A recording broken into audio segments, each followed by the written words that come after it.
ಕೇಳಿ ವಾಕ್ಯವನ್ನು ತೆಗೆದಿ ದಾನಿಯೇಲ 8ನೇ ಅಧ್ಯಾಯ. ನಾವು ಇಂದಿನಂತೆ 7 ವಾರಗಳಿಂದ ದಾನಿಯೇಲ ಒಂದೊಂದು ಅಧ್ಯಾಯವನ್ನು ಧ್ಯಾನಿಸ್ತಾ ಇದ್ದೀವಿ. ಅದೇ ಪ್ರಕಾರ ವಾಡಿಕೆ ಪ್ರಕಾರ ಇವತ್ತು ಕೂಡ ಈ ಬೈಬಲ್ ಸ್ಟಡಿಯಲ್ಲಿ ದೇವರ ಆತ್ಮನು ನಮ್ಮ ಮಧ್ಯದಲ್ಲಿ ದಾನಿಯೇಲ 8ನೇ ಅಧ್ಯಾಯವನ್ನ ಪ್ರಕಟಿಸುವುದಕ್ಕೆ ಮಾತಾಡೋದಕ್ಕೆ ಶಕ್ತನಾಗಿದ್ದಾನೆ. ನೀವು ಕೂಡ ಪ್ರಾರ್ಥನಾ ಪೂರ್ವಕವಾಗಿ ಕೇಳಿ. ಸ್ವಲ್ಪ ಕಷ್ಟ ಇದ್ರೆ ಕೂಡ ದೇವರು ನಿಮಗೆ ಸಹಾಯ ಮಾಡುವಾಗ, ನಿನ್ನ ಕಣ್ಣನ್ನ ತೆರೆಯುವಾಗ ಖಂಡಿತವಾಗಿ ಈ ವಾಕ್ಯವನ್ನ ಯಾವ ಕಷ್ಟವಿದ್ದೀರ ಕೇಳ್ತೀಯಲ್ಲ. Amen. Praise the Lord. Hallelujah. 8ನೇ ಅಧ್ಯಾಯದ ಕಡೆಗೆ ತಿಳಿಸ್ಕೊಂಡು ದಾನಿಯೇಲ 8 1ರಿಂದ 27ನೇ ವಚನ ತನಕ ಧ್ಯಾನಿಸೋಣ. ಈ ವಾಕ್ಯ ಈ ಅಧ್ಯಾಯದಲ್ಲಿ ದೇವರು ನಮಗೆ ಧ್ಯಾನಿಸೋದಕ್ಕೆ 27 ವಚನಗಳನ್ನು ಕೊಟ್ಟಿದ್ದಾನೆ. ಇವತ್ತು ಎಂದಿನಂತೆ ನೀವು ಸ್ವಲ್ಪ 7ನೇ ಅಧ್ಯಾಯ 2ನೇ ಅಧ್ಯಾಯ ಇಲ್ಲಿ ಜ್ಞಾಪಕ ಇರಬೇಕು. ಈಗಲೇ ಇಲ್ಲಂದ್ರೆ ಮನೆಗೆ ಹೋಗಿ ಓದಿ. ಇಷ್ಟೊತ್ತಿಗೆ ನೀವು ಓದ್ಕೊಂಡು ಬಂದಿರ್ಬೇಕಾಗಿತ್ತು. ಆಕ್ಚುಲಿ ಓದ್ಕೊಂಡು ಇಲ್ಲಿ ಬಂದು ಕೂತ್ಕೊಬೇಕಾಗಿತ್ತು. ಬಹಳ ಚೆನ್ನಾಗಿತ್ತು. ನೀವು ಮನೆಯಲ್ಲಿ ಹೋಗಿ ತಿರ್ಗಬೇಕಾದ್ರೆ ಓದಿಲ್ಲ ಅಂದ್ರೆ 2ನೇ ಅಧ್ಯಾಯ 7ನೇ ಅಧ್ಯಾಯ ಓದ್ಕೊಳ್ಳಿ, 8ನೇ ಅಧ್ಯಾಯ ಓದ್ಕೊಳ್ಳಿ. ಆಗ ನಿಮ್ಗೆ 8ನೇ ಅಧ್ಯಾಯ ಅದ್ರ ಜೊತೆಗೆ 11ನೇ ಅಧ್ಯಾಯ ಓದ್ಕೋಬೇಕು. ಆಗ ನಿಮ್ಗೆ 8ನೇ ಅಧ್ಯಾಯ ಈಸಿಯಾಗಿ ಅರ್ಥ ಆಗುತ್ತೆ. ಇಲ್ಲಿ ಕೇಳಂತ ವಾಕ್ಯಗಳನ್ನ ಕ್ಲೀನ್ ಆಗಿ ಕಿವಿಗೊಟ್ಟು ಮನಪೂರ್ವಕವಾಗಿ ಆಸಕ್ತಿಯಿಂದ ಕೇಳಿ. ನಿನಗೆ ಆಸಕ್ತಿ ಇಲ್ಲದೆ ದೇವರು ನಿನಗೆ ತಿಳಿಸಲ್ಲ ರಹಸ್ಯವನ್ನು. ಹಲ್ಲೆಲೂಯಾ. Praise the Lord. ಒಂದೊಂದು ವಚನವನ್ನು ಓದೋಣ. ಓದಿ ಯಾರಾದ್ರೂ ಗಟ್ಟಿಯಾಗಿ ಜೋರಾಗಿ. ಮೊದಲು ನನಗೆ ಕಾಣಿಸಿದ ಕನಸಿನ ಕನಸಲ್ಲದೆ ಅರಸನಾದ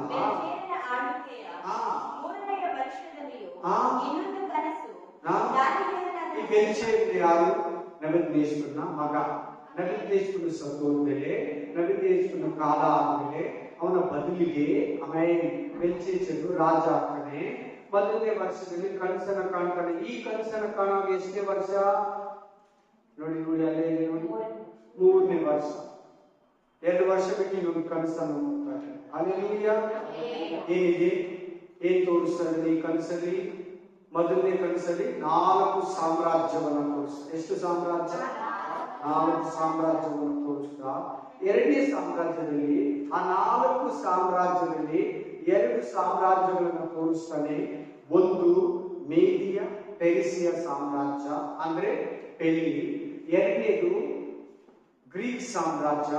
ಗ್ರೀಕ್ ಸಾಮ್ರಾಜ್ಯವನ್ನ ಈ ಅಧ್ಯಾಯದಲ್ಲಿ ಹಲ್ಲೆಲೂಯಾ ಓತ ಅಂದ್ರೆ ಮೇಕೆ.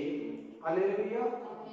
ಗ್ರೀಕ್ ಸಾಮ್ರಾಜ್ಯ ಆ 2ನೇ ಅಧ್ಯಾಯದಲ್ಲಿ ಗ್ರೀಕ್ ಸಾಮ್ರಾಜ್ಯವನ್ನ ನೆಬೂಕದ್ನೆಚ್ಚರನಿಗೆ ತೋರಿಸುವಾಗ ತಾಮ್ರವಾಗಿ ತೋರಿಸ್ತಾನೆ ಅಲ್ವಾ?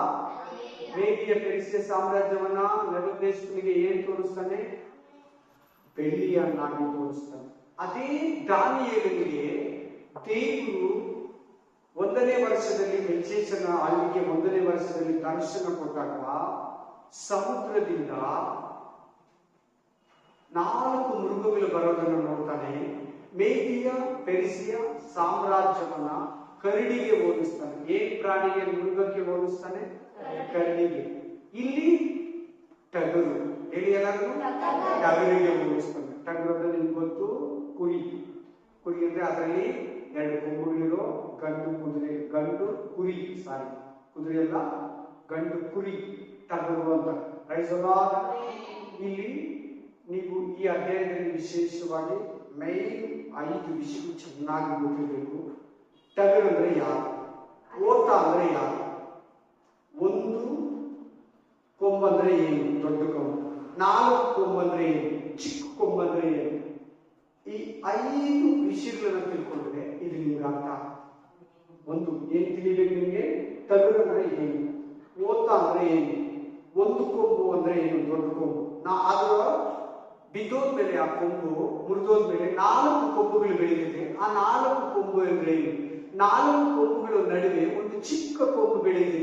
ಅದು ಇಷ್ಟ ಅರ್ಥ ಆದ್ರೆ ನಿಮ್ಗೆ ಈ ಅಧ್ಯಾಯ ಅರ್ಥ ಆಗುತ್ತೆ. Praise the Lord. Hallelujah. Praise the Lord. Continue ಮಾಡಿ. ನಾನು ಕಂಡ ಕನಸಿನಲ್ಲಿ ಏಲಾಮ ಸಂಸ್ಥಾನದ ಶೂಷನ್ ಕೋಟೆಯಲ್ಲಿದ್ದೆನು.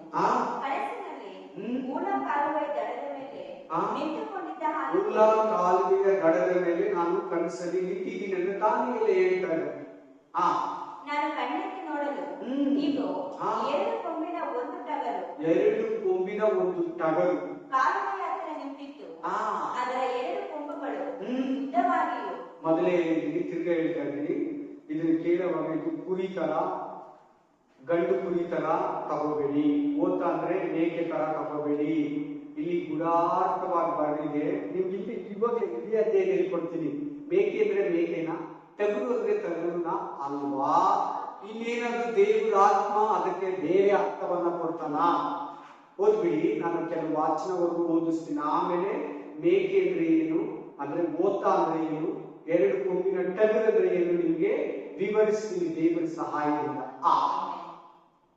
ನಾನು ಕಣ್ಣೆತ್ತಿ ನೋಡಲು ಇದು ಎರಡು ಕೊಂಬಿನ ಒಂದು ಟಗರು ಕಾಲುವೆಯ ಹತ್ತಿರ ನಿಂತಿತ್ತು. ಅದರ ಎರಡು ಕೊಂಬುಗಳು ಉದ್ದವಾಗಿದ್ದರು, ಒಂದಕ್ಕಿಂತ ಒಂದು ದೊಡ್ಡದು. ಎರಡು ಕೊಂಬು ಅಂದ್ರೆ ಏನು, ಟಗರು ಅಂದ್ರೆ ಏನು, ಇದು ನಿಮ್ಗೆ ಬೇಕಲ್ವಾ? ಯಾರಿಗೆ ಟಗರು ಅಂತ ತಗೊಂಬಾರ್ದು, ಗಂಡು ಕುರಿ ಅಂತ ತಗೊಂಬಾರ್ದು. ನೆಕ್ಸ್ಟ್, ಅದರ ಎರಡು ಕೊಂಬುಗಳು ಉದ್ದವಾಗಿದ್ದರು, ಒಂದಕ್ಕಿಂತ ಒಂದು ದೊಡ್ಡದು. ಆ ದೊಡ್ಡದು ಚಿಕ್ಕ ಕೊಂಬು ಮೊಳೆತ ಮೇಲೆ ಮೊಳೆತದ್ದು. ನಾನು ನೋಡುತ್ತಿದ್ದ ಹಾಗೆ ಆ ಟಗರು ಬಡಗಳಿಗೂ ತೆಂಕಲಿಗೂ ಆದಾಡುತ್ತಿತ್ತು. ಯಾವ ಜಂತುವು ಏನಾದ್ರು ಪ್ರಪಂಚದ 4 ಮೂಲೆಗಳಿಗೆ ಓಡ್ತೈತಾ? ಹೋಗಲ್ಲ, ಒಂದೇ ಸಾರಿ ಹೋಗಲ್ಲ. ಆಮೇಲೆ ಹಾಗಾದ್ರೆ ಇದು ಏನಿದು ನೋಡೋಣ. ನೆಕ್ಸ್ಟ್, ಯಾವ ಜಂತುವು ಅದರ ಎದುರಿಗೆ ನಿಲ್ಲಲಾರದೆ ಹೋಯಿತು. ನೋಡಿ, ನೀವು ಲೋಕದ ರೀತಿ ನೋಡಿ, ಒಂದು ಟಗರಿಗಿಂತ ದೊಡ್ಡ ದೊಡ್ಡ ಪ್ರಾಣಿ ಯಾವಿದೆ? ಕುರಿಗಿಂತ ಸಿಂಹ ಇಲ್ವಾ, ಆನೆ ಇಲ್ವಾ, ಜಿರಾಫೆ ಇಲ್ವಾ, ಕರಡಿ ಇಲ್ವಾ? ಆಮೇಲೆ ಅಲ್ಲೇನು ಹೇಳಿ ಮಾತಾಡ್ಬೇಕು. ನಾನು ಕೇಳಿದ್ರೆ ನೀವು ಉತ್ತರ ಕೊಡಿ. ನಾನನ್ನ ಕೇಳುವಾಗ ಆಮೇಲೆ ಅಲ್ಲೇಲೂಯಾ. ಒಂದು ಟಗರು ಮುಂದೆ ಯಾರು ನಿಲ್ಲಕ್ಕಾಗಲ್ವಾ? ಟಗರು ಹೋಗ್ಬಿಟ್ಟು, ಒಂದು ಕುರಿ ಹೋಗ್ಬಿಟ್ಟು ಸಿಂಹನ ಸಾಯಿಸ್ತೈತಾ? ಕರಡಿನ, ಜಿರಾಫೆನ, ಚಿರತೆನ, ಆನೆನ? ಆದ್ರೆ ಇಲ್ಲಿ ಅದ್ರ ಮುಂದೆ ಯಾರು ನಿಲ್ಲಕ್ಕಾಗಲ್ಲ. ಕುರಿ ಅಲ್ಲ.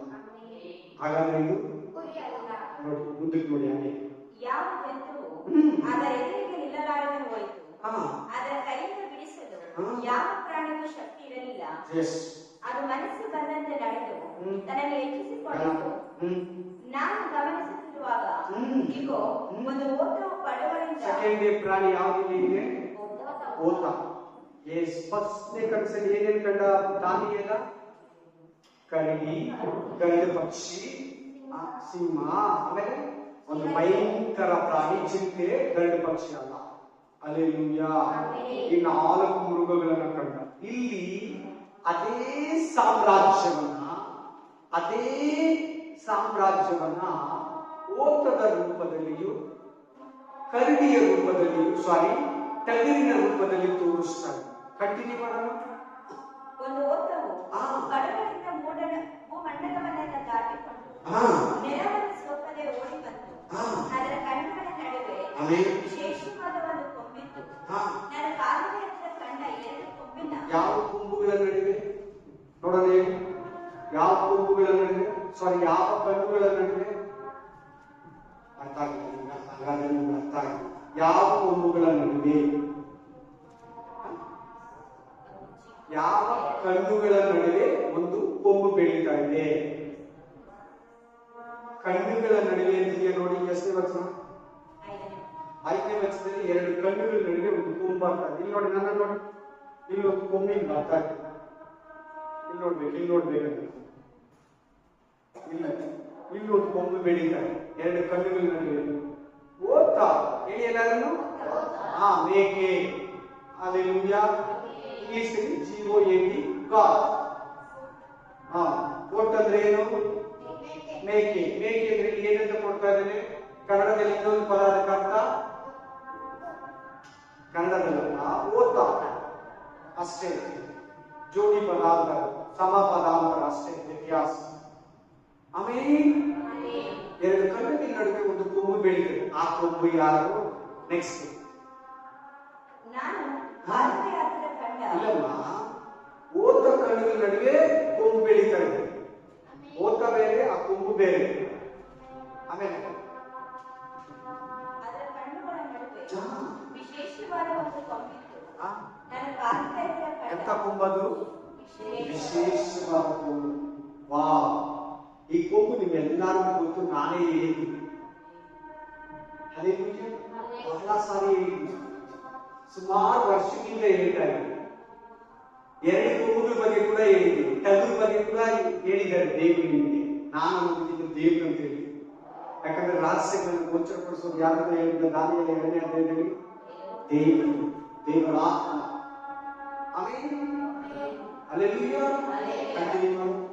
ನಾನು ಪಾದಯಾತ್ರೆ ಕಂಡ 2 ಕೊಂಬಿನ ಟಗರಿನ ಬಳಿಗೆ ಆ ಓತ ಬಂದು ಪರಾಕ್ರಮದಿಂದ ಉಪ್ಪಿ ರೋಷಗೊಂಡು ಅದರ ಮೇಲೆ ಬೀಳಬೇಕೆಂದು ಓಡಿತು. ಅದು ನನ್ನ ಕನಸಿನಲ್ಲಿ ಟಗರನ್ನು ಸಮೀಪಿಸಿ ಅದರ ಮೇಲಿನ ಕ್ರೋಧದಿಂದ ಕುಡಿಯುತ್ತಾ ಅದನ್ನು ಆದು ಅದರ 2 ಕೊಂಬುಗಳನ್ನು ಮುರಿದು ಬಿಟ್ಟಿತು. ಅದಕ್ಕೆ ಎದುರು ಬೀಳಲು ಟಗರಿಗೆ ಏನೂ ಶಕ್ತಿ ಇರಲಿಲ್ಲ. ಅದು ಟಗರನ್ನು ನೆಲಕ್ಕೆ ಉರುಳಿಸಿ ತುಳಿದು ಹಾಕಿತು. ಟಗರನ್ನು ಅದರ ಕೈಯಿಂದ ಬಿಡಿಸುವ ಪ್ರಾಣಿ ಯಾವುದೂ ಇರಲಿಲ್ಲ. ಆ ಓಟವು ತನ್ನನ್ನು ಬಹಳವಾಗಿ ಹೆಚ್ಚಿಸಿಕೊಂಡು ಅದಕ್ಕಿಂತ ಮುಂಚೆ ಟಗರು ಎಂತದಾಗಿತ್ತು? ಅದ್ರ ಮುಂದೆ ಯಾವುದು ನಿಲ್ಲೋದಕ್ಕೆ ಶಕ್ತಿ ಇಲ್ಲ. ಅದ್ರ ಮುಂದೆ ಯಾವುದು ಇದೆ? ಓತ, ಮೇಕೆ. ಹಲ್ಲೆಲೂಯಾ. ಭಯಂಕರವಾಗಿದೆ.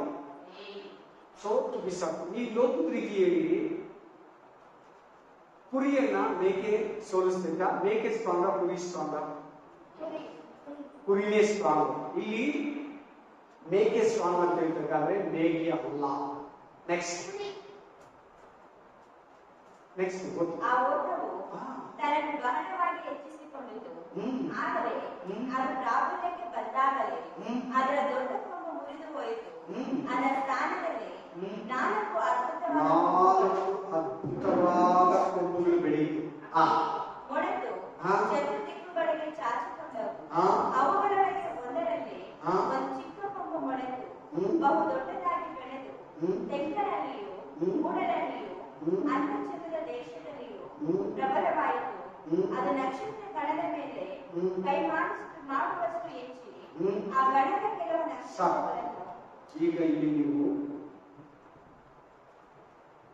ಒಂದು ಚಿಕ್ಕ ಕೊಂಬು ಬಂತಂದ್ರೆ, ಎಷ್ಟನೇ ವಚನದಲ್ಲಿ ಚಿಕ್ಕ ಕೊಂಬು? 5ನೇ ವಚನ ಅಲ್ಲ, 5ನೇ ವಚನದಲ್ಲಿ ಒಂದು ಕೊಂಬು, ಚಿಕ್ಕ ಕೊಂಬು 9ನೇ ವಚನ. 2ನೇ ಅದ್ರ ಮೇಲೆ ಬರೀ 4 ಕೊಂಬುಗಳಿದೆ ನೋಡಿ. ಈಗ ನಿಮಗೆ ಈ ಚಿಕ್ಕ ಕೊಂಬು ಯಾರಂತ ಗೊತ್ತಾಗ್ಬೇಕು. ಅದ್ರ ಮೇಲ್ಗಡೆ ವಚನದಲ್ಲಿ 4 ಕೊಂಬುಗಳು ಯಾರಂತ ಗೊತ್ತಾಗ್ಬೇಕು.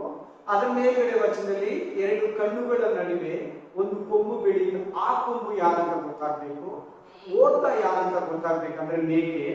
ಅದ್ರ ಮೇಲ್ಗಡೆ 2ನೇ ವಚನ 3ನೇ ವಚನದಲ್ಲಿ ಟಗರು ಅಂದ್ರೆ ಯಾರು, 2 ಕೊಂಬುಗಳಂದ್ರೆ ಏನು, ಇದು ಗೊತ್ತಾಗ್ಬೇಕಲ್ವಾ? ಬನ್ನಿ 20ನೇ ವಚನ ಓದಿ. ಅದಲ್ಲೇ ಕೈ 20ನೇ ವಚನ ನೀನು ನೋಡಿದ ದಾನಿಯೇಲನಿಗೆ ಏನಂತ ವಿವರಿಸ್ತಾ ಇದ್ದಾರೆ ದೇವರು? ನೀನ್ ನೋಡ್ದಲ್ಲ 2 ಕೊಂಬಿನ ಟಗರು, ಏನಂದ್ರೆ ಅದು ದಾನಿಯೇಲ ಮೇದ್ಯ ಮತ್ತು ಪಾರಸಿಯ ರಾಜ್ಯ. ಟಗರಂದ್ರೆ ಟಗರಲ್ಲ, ರಾಜ್ಯ. ಮೇದ್ಯ ಪೆರಿಸಿಯ ಸಾಮ್ರಾಜ್ಯ, ಸಮ್ಮಿಶ್ರ ಸರ್ಕಾರ ನಡೆಸೋದು. 2 ಕೊಂಬುಗಳ ಟಗರು ಅಂದ್ರೆ ಏನು? ಮೇದ್ಯ ಮತ್ತು ಪಾರಸಿ. 2 ಕೊಂಬು ಕ್ಲಿಯರ್ ಆಯ್ತಾ? ಟಗರು ಅಂದ್ರೆ ಏನು? ಗೌರ್ಮೆಂಟ್. ಟಗರು ಅಂದ್ರೆ ಏನು? ಮೇದ್ಯ ಪೆರಿಸಿಯ ಸಾಮ್ರಾಜ್ಯ. ಅವುಗಳಲ್ಲಿ ಬಂದಂತ ರಾಜ್ಯಗಳು, ಫಾರ್ ಎಕ್ಸಾಂಪಲ್ ಊರೇಸ್, ದರ್ಯಾವೇಶ್. ದರ್ಯಾವೇಶ್ ಮಾತೆಯಲ್ಲಿ ಕೇಳಿದ್ರೆ ವಾಕ್ಯ, ದರ್ಯಾವೇಶ್ ಬಗ್ಗೆ ಎಲ್ಲಿ ಕೇಳಿದ್ರಿ? ದರ್ಯಾವೇಶ್ ಬಗ್ಗೆ ಎಲ್ಲಿ ಕೇಳಿದ್ರಿ? ಅಲ್ಲಿ 6ನೇ ಅಧ್ಯಾಯದಲ್ಲಿ ಇಲ್ವಾ? 5ನೇ ಅಧ್ಯಾಯದಲ್ಲಿ ಇಲ್ವಾ ದರ್ಯಾವೇಶ್ ಅಂತ? ಹೇಳಿ ನನಗೆ ಎಲ್ಲಿ ಪಾಠಗಳು ಕಲ್ತ್ಕೊಂಡ್ರೆ ಗಮನ. ನಾನು ಹೇಳಿಲ್ವ? ಅದೆಲ್ಲ ಗಮನ ಇರಬೇಕು. ಇವರೆಲ್ಲ ಮೇದ್ಯ ಪೆರಿಸಿಯ ಸಾಮ್ರಾಜ್ಯದಲ್ಲಿ ಆಮೇಲೆ ನೋಡಿ, ಬಾಬಿಲೋನ್ ಸಾಮ್ರಾಜ್ಯ ಇದ್ದಾಗ ಅದನ್ನ ದೇವರು ಬೀಳಿಸಿ ಯಾರು ಕೊಟ್ಟ? ಸಾಮ್ರಾಜ್ಯನ ದಬ್ಬಿ ಮೇದ್ಯ ಪೆರಿಸಿ. ಯಾರು ರಾಜ ಅಂತ ಹೇಳ್ತಾರೆ? ಗಮನಿಸ್ತೀರ ನೀವು? ಯಾರಾದ ಅವ್ರ ಬದಲಿಗೆ? ನೋಡಿ ಅಲ್ಲಿ 4ನೇ ಅಧ್ಯಾಯಕ್ಕೆ ಬನ್ನಿ. 5ನೇ ಅಧ್ಯಾಯದಲ್ಲಿ 30ನೇ ವಚನ ನೋಡಿ. ಅದೇ ರಾತ್ರಿಯಲ್ಲಿ ಕಸಿದಿಯ ರಾಜನಾದ ಬೆಲ್ಶಚ್ಚರನು ಕೊಲ್ಲಲ್ಪಟ್ಟನು. ಮೇದಿಯನಾದ ದರ್ಯಾವೇಶನು ಯಾವ ಯಾವ ಸಾಮ್ರಾಜ್ಯದವನು ನೀನು? ಈ ರಾಜ ಮೇದಿಯ ಪೆರ್ಸಿಯ. ಬೈಬಲ್ ಮಾತಾಡಬೇಡಿ, ಗಟ್ಟಿಯಾಗಿ ಹೇಳಿ, ತಪ್ಪಾದ್ರೂ ಪರವಾಗಿಲ್ಲ. ಯಾವ ಸಾಮ್ರಾಜ್ಯದವರು? ದರ್ಯಾವೇಶ, ಮೇದಿಯ ಪೆರ್ಸಿಯ ಸಾಮ್ರಾಜ್ಯದವರು. ಆಮೇಲೆ 2 ಕೊಂಬುಗಳಲ್ಲಿ ಆ ರಾಜ ಕೂಡ ಒಬ್ಬ. ಎಷ್ಟೋ ರಾಜ್ಯಗಳು ಬಂದೋಗಿದ್ದಾರೆ, ಇವರು ಒಬ್ಬ. ಅದರಲ್ಲಿ ಕೋರೇಸ್ ಕೂಡ ಒಬ್ಬ. ಯಾರು? ಈ ಕೋರೇಸ್ ತಾನೇ ಹೋಗಿ ನಿಮ್ಮ ದೇವರ ಆಲಯವನ್ನ ಕಟ್ಬೋದು ಅಂತ ಅನೌನ್ಸ್ಮೆಂಟ್ ಮಾಡಿದ್ರು. ಅದು ಕೂಡ ಇಲ್ಲಿ ಗಮನ ಇರಲಿ. ಆಮೇಲೆ ಅಶ್ವರೋಷ ರಾಜ ಈ ಮೇದಿಯ ಪೆರ್ಸಿಯ ಸಾಮ್ರಾಜ್ಯದಲ್ಲೇ ಬರ್ತಾನೆ. ಗಮನ ಇಲ್ಲ, ಅದು ಕೂಡ ಸ್ವಲ್ಪ ಕಷ್ಟ. ನಿಮ್ಮ ಮನೆಗೆ ಹೋಗಿ ಓದ್ಕೊಂಡ್ರೆ ತಿರ್ಗಬೇಕಾದ್ರೆ ನನ್ನನ್ನು ಕೇಳಿದ್ರೆ ನಿಮಗೆ ಗೊತ್ತಾಗ್ತದೆ. ಆಮೇಲೆ ಏನ್ ಕಷ್ಟ ಇಲ್ಲ, ಕಷ್ಟ ಇಲ್ಲ. ನಾನೇ ಹೇಳ್ತಾ ಇದ್ದೀನಿ, ಈಗ ನಿಮ್ಗೆ ಇಲ್ಲೇ ತೆಗೆದು ಕೊಡ್ತಾ ಇದ್ದೀನಲ್ವಾ. ನೀವೇ ಎಷ್ಟು ಸಾರಿ ದಾನಿಯೆಲ್ಲ 8ನೇ ಅಧ್ಯಾಯ ಓದಿದ್ದೀರಿ. ಅವಾಗ ಟಗರು ಅಂದ್ರೆ ಏನಂತ ನಿಮ್ಗೆ ಗೊತ್ತಾಯ್ತಾ? ಪೂರ್ತಿ ಅಧ್ಯಾಯ ಓದಿದ್ದೀರಿ. ಗೊತ್ತಾಯ್ತಾ? ಗೊತ್ತಾಗಿಲ್ವಾ? ಗೊತ್ತಾಗಿಲ್ಲ. ಇವತ್ತು ನೀನು ಕಣ್ಣು ತೆರೆಸ್ತಾ ಇದ್ದಾರೆ. ಓದಿರ್ತೀಯ, ಓದಿರ್ತೀಯ, ಇಲ್ಲ ಓದಿಲ್ಲ ಅಂದ್ರೆ ನನಗೆ ಗೊತ್ತಿಲ್ಲ. ಇಲ್ಲೇ ಇದೆ. ಬಟ್ ಏನ್ ಬೇಕು ನಿಮಗೆ? ಪವಿತ್ರಾತ್ಮನ ಸಹಾಯವು. ಯಾರ ಸಹಾಯ? ದೇವರು ಕಣ್ಣು ತೆರೀಲಿ, ಆಗಲೇ ನಿಮಗೆ ಅರ್ಥ ಆಗ. ದೇವರು ಕಣ್ಣು ತೆರೆದಿಲ್ಲ ಅಂದ್ರೆ ಇದು 70 ಸಾರಿ 66 ಹುಟ್ಟಿದಲ್ಲ, 66 ಸಾರಿ ಒಂದು ಅರ್ಥ ಆಗ. ಆಮೇಲೆ ಪ್ರೈಸ್ ದಿ ಲಾರ್ಡ್. ಓದಿ ಕಂಟಿನ್ಯೂ ಮಾಡು. 8ನೇ ಅಧ್ಯಾಯ ಬನ್ನಿ. ಸಾರಿ 20, 21, 22 ಓದಮ್ಮ. 8, 21, 22 ದಾನಿಯೇಲ. ಟಗರು ಅಂದ್ರೆ ಯಾವುದು? ಮೇದಿಯ ಪೆರ್ಸಿಯ ಸಾಮ್ರಾಜ್ಯ. ಓಟ ಅಂದ್ರೆ ಗ್ರೀಕ್ ಸಾಮ್ರಾಜ್ಯ. ಹಾಗೆ ಕಂಟಿನ್ಯೂ ಮಾಡು. ಅದರ ಕಣ್ಣುಗಳ, ಯಾವ ಕಣ್ಣುಗಳ? ಓತದ ಕಣ್ಣುಗಳ ನಡುವಣ. ಓತ ಇದೆಲ್ಲ ಮೇಗೆ, ಅವುಗಳ ಕಣ್ಣುಗಳ ಮಧ್ಯದಲ್ಲಿ ಒಂದು ಕೊಂಬೆ ಇಲ್ಲಿ ನನ್ನ ನೋಡಿ ಹಿಂಗ್ ಬಂತು. ಹೆಂಗ್ ಬಂತು? ಇಲ್ಲಲ್ಲ, ಕೊಂಬಿರೋದು ಇಲ್ತಾನೆ ಎಲ್ಲಾರು ಇಲ್ಲಿ ಬಂದೈತ ಕೊಂಬು. ಅಲ್ಲೆಲ್ಲೂಯ್ಯ. ಆ ಕಣ್ಣುಗಳ ಕಣ್ಣು ಕೊಂಬು ಬೇರೆ ಬೇರೆ. ಅದಿಲ್ಲಿ ನಡುವನ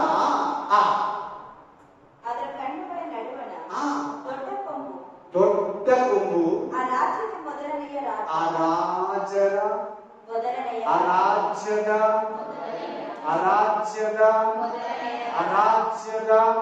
ನೀವೇನು ಯಾವ ರಾಜ್ಯ? ಸೂಪರ್. ಎಲ್ಲರಿಗೂ ಗಿಫ್ಟ್ ಇದೆ. ಆಮೇಲೆ ನೀರು ಕುಡ್ಕೊಂಡು ಹೋಗ್ತೀವಿ. ಓದ್ತಾ ಗ್ರೀಕ್ ಸಾಮ್ರಾಜ್ಯ. ಗ್ರೀಕ್ ಸಾಮ್ರಾಜ್ಯ ಅದೇ ಅಲ್ಲಿ ಅದಿಲ್ಲಂದ್ರೆ ಈಗ ಇರ್ತಿತ್ತು ಅಷ್ಟೇ. ಆ ಬುದ್ಧಿಯೇ ಇದೆಲ್ಲ ಇಲ್ಲಂದ್ರೆ ಈಗ ಅದರ ಟೆಕ್ನಿಕಲ್, ಅದರ ದೇವರ ಜ್ಞಾನ. ಅಲ್ಲೆಲ್ಲೂಯ್ಯ. ಎಸ್, ಇಲ್ಲಿ ನೋಡಿ 2 ಸಾಮ್ರಾಜ್ಯ ದೇವರು ಮಾತಾಡ್ತಾರೆ. ಒಂದು ಓದ್ತಾ, ಒಂದು ಕಣ್ಣು. ಕರೆಕ್ಟ್. ದೇವರು ಕಣ್ಣು ತೆರೀತಾರೆ. ಆಮೇಲೆ ಇಲ್ಲಿ ಚೆನ್ನಾಗಿ ಕ್ಯಾಚ್ ಮಾಡಿ. ಟಗರು ಅಂದ್ರೆ ಮೇದಿಯ ಪೆರ್ಸಿಯ ಸಾಮ್ರಾಜ್ಯ. ನೆಕ್ಸ್ಟ್ ಓತ ಅಂದ್ರೆ ಗ್ರೀಕ್ ಸಾಮ್ರಾಜ್ಯ. ಗ್ರೀಕ್ ಸಾಮ್ರಾಜ್ಯ ಫಸ್ಟ್ ರಾಜ ಯಾರು ಹೇಳಿ ನೀವು? ಎಷ್ಟೋ ಸಾರಿ ಅಲೆಕ್ಸಾಂಡರ್. ಬರ್ಕೊಳ್ಳಿ, ಅಲ್ಲೇ ರೌಂಡ್ ಆಗಿ ಬ್ರಾಕೆಟ್ ಅಲ್ಲಿ ಬೈಬಲ್ ಅಲ್ಲಿ ಬರ್ಬಿಡಿ. ಬೈಬಲ್ ನಿನ್ನ ಹತ್ರ ಇರ್ತದೆ, ನೀನ್ ಬರ್ದಿರೋ ಬುಕ್ ಇರಲ್ಲ, ಅದಕ್ಕೆ ನಂಗೆ ಹೇಳ್ಕೊಡ್ತಾ ಇದ್ದೀನಿ. Easy method. ಆಮೇಲೆ ಅಲ್ಲೆಲ್ಲೂಯ್ಯ. ಅಲೆಕ್ಸಾಂಡರ್ ಬರ್ಕೊಂಡ್ರೇನೆ ನೀವು ನೋಟ್ಸ್, ಇಲ್ಲಂದ್ರೆ ಅರ್ಥ ಆಗಲ್ಲ. ಬೈಬಲ್ ಬುಕ್ ಎತ್ಕೊಂಡ್ ಬಂದಿದ್ಯಪ್ಪ, ಬೈಬಲ್ ಸ್ಟಡಿಗೆ ಅದೇ 2 ವಾರದಿಂದ ಹೇಳಿದ ಜ್ಞಾಪಕ ಇದೆಯಾ? ಮೊದ್ಲು ಹೇಳಿದ ಜ್ಞಾಪಕ ಇದೆಯಾ? ಬರೀ ಇಟ್ಕೊಂಡ್ರೆ ಸಾಕಾಗಲ್ಲ, ಬರ್ಕೋಬೇಕು. ಬೈಬಲ್ ಬುಕ್, ವಾಕ್ಯಕ್ಕೆ ಒಂದು ಬುಕ್ ಇಟ್ಕೊಂಡ್ಬಿಡ್ಬೇಕು. ಏನ್ ಮಾಡ್ತೀಯ? ಆಮೇಲೆ 3 ಕ್ಲಿಯರ್ ಸಿಗ್ಬಿಟ್ಟು ಆ ಕಣ್ಣುಗಳ ನಡುವೆ ಬೆಳೆದ ಕೊಂಬೆ ಯಾರು? ಆ ಗೋತ ಅಂದ್ರೆ ಯಾರು? ಗ್ರೀಕ್ ಸಾಮ್ರಾಜ್ಯ. ಟಗರು ಅಂದ್ರೆ ಯಾರು? ಮೇದಿಯ ಪೆರ್ಸಿಯ ಸಾಮ್ರಾಜ್ಯದ ಕೆಲವು ಹೆಸರುಗಳಿವೆ. ಅಶ್ವರೋಷ ರಾಜ, ಹೆಸರು ಗಡ್ಡ ರಾಜ, ದರ್ಯಾವೇಶ, ಇಲ್ಲಿ ಕೋರೇಶ್ ಇಲ್ಲೇ ಬರ್ತಾರೆ. ಅವರೆಲ್ಲ ಇಲ್ಲೇ ಇದ್ದಾರೆ, ಬೈಬಲ್ ಇದ್ದಾರೆ, ಎಲ್ಲರೂ.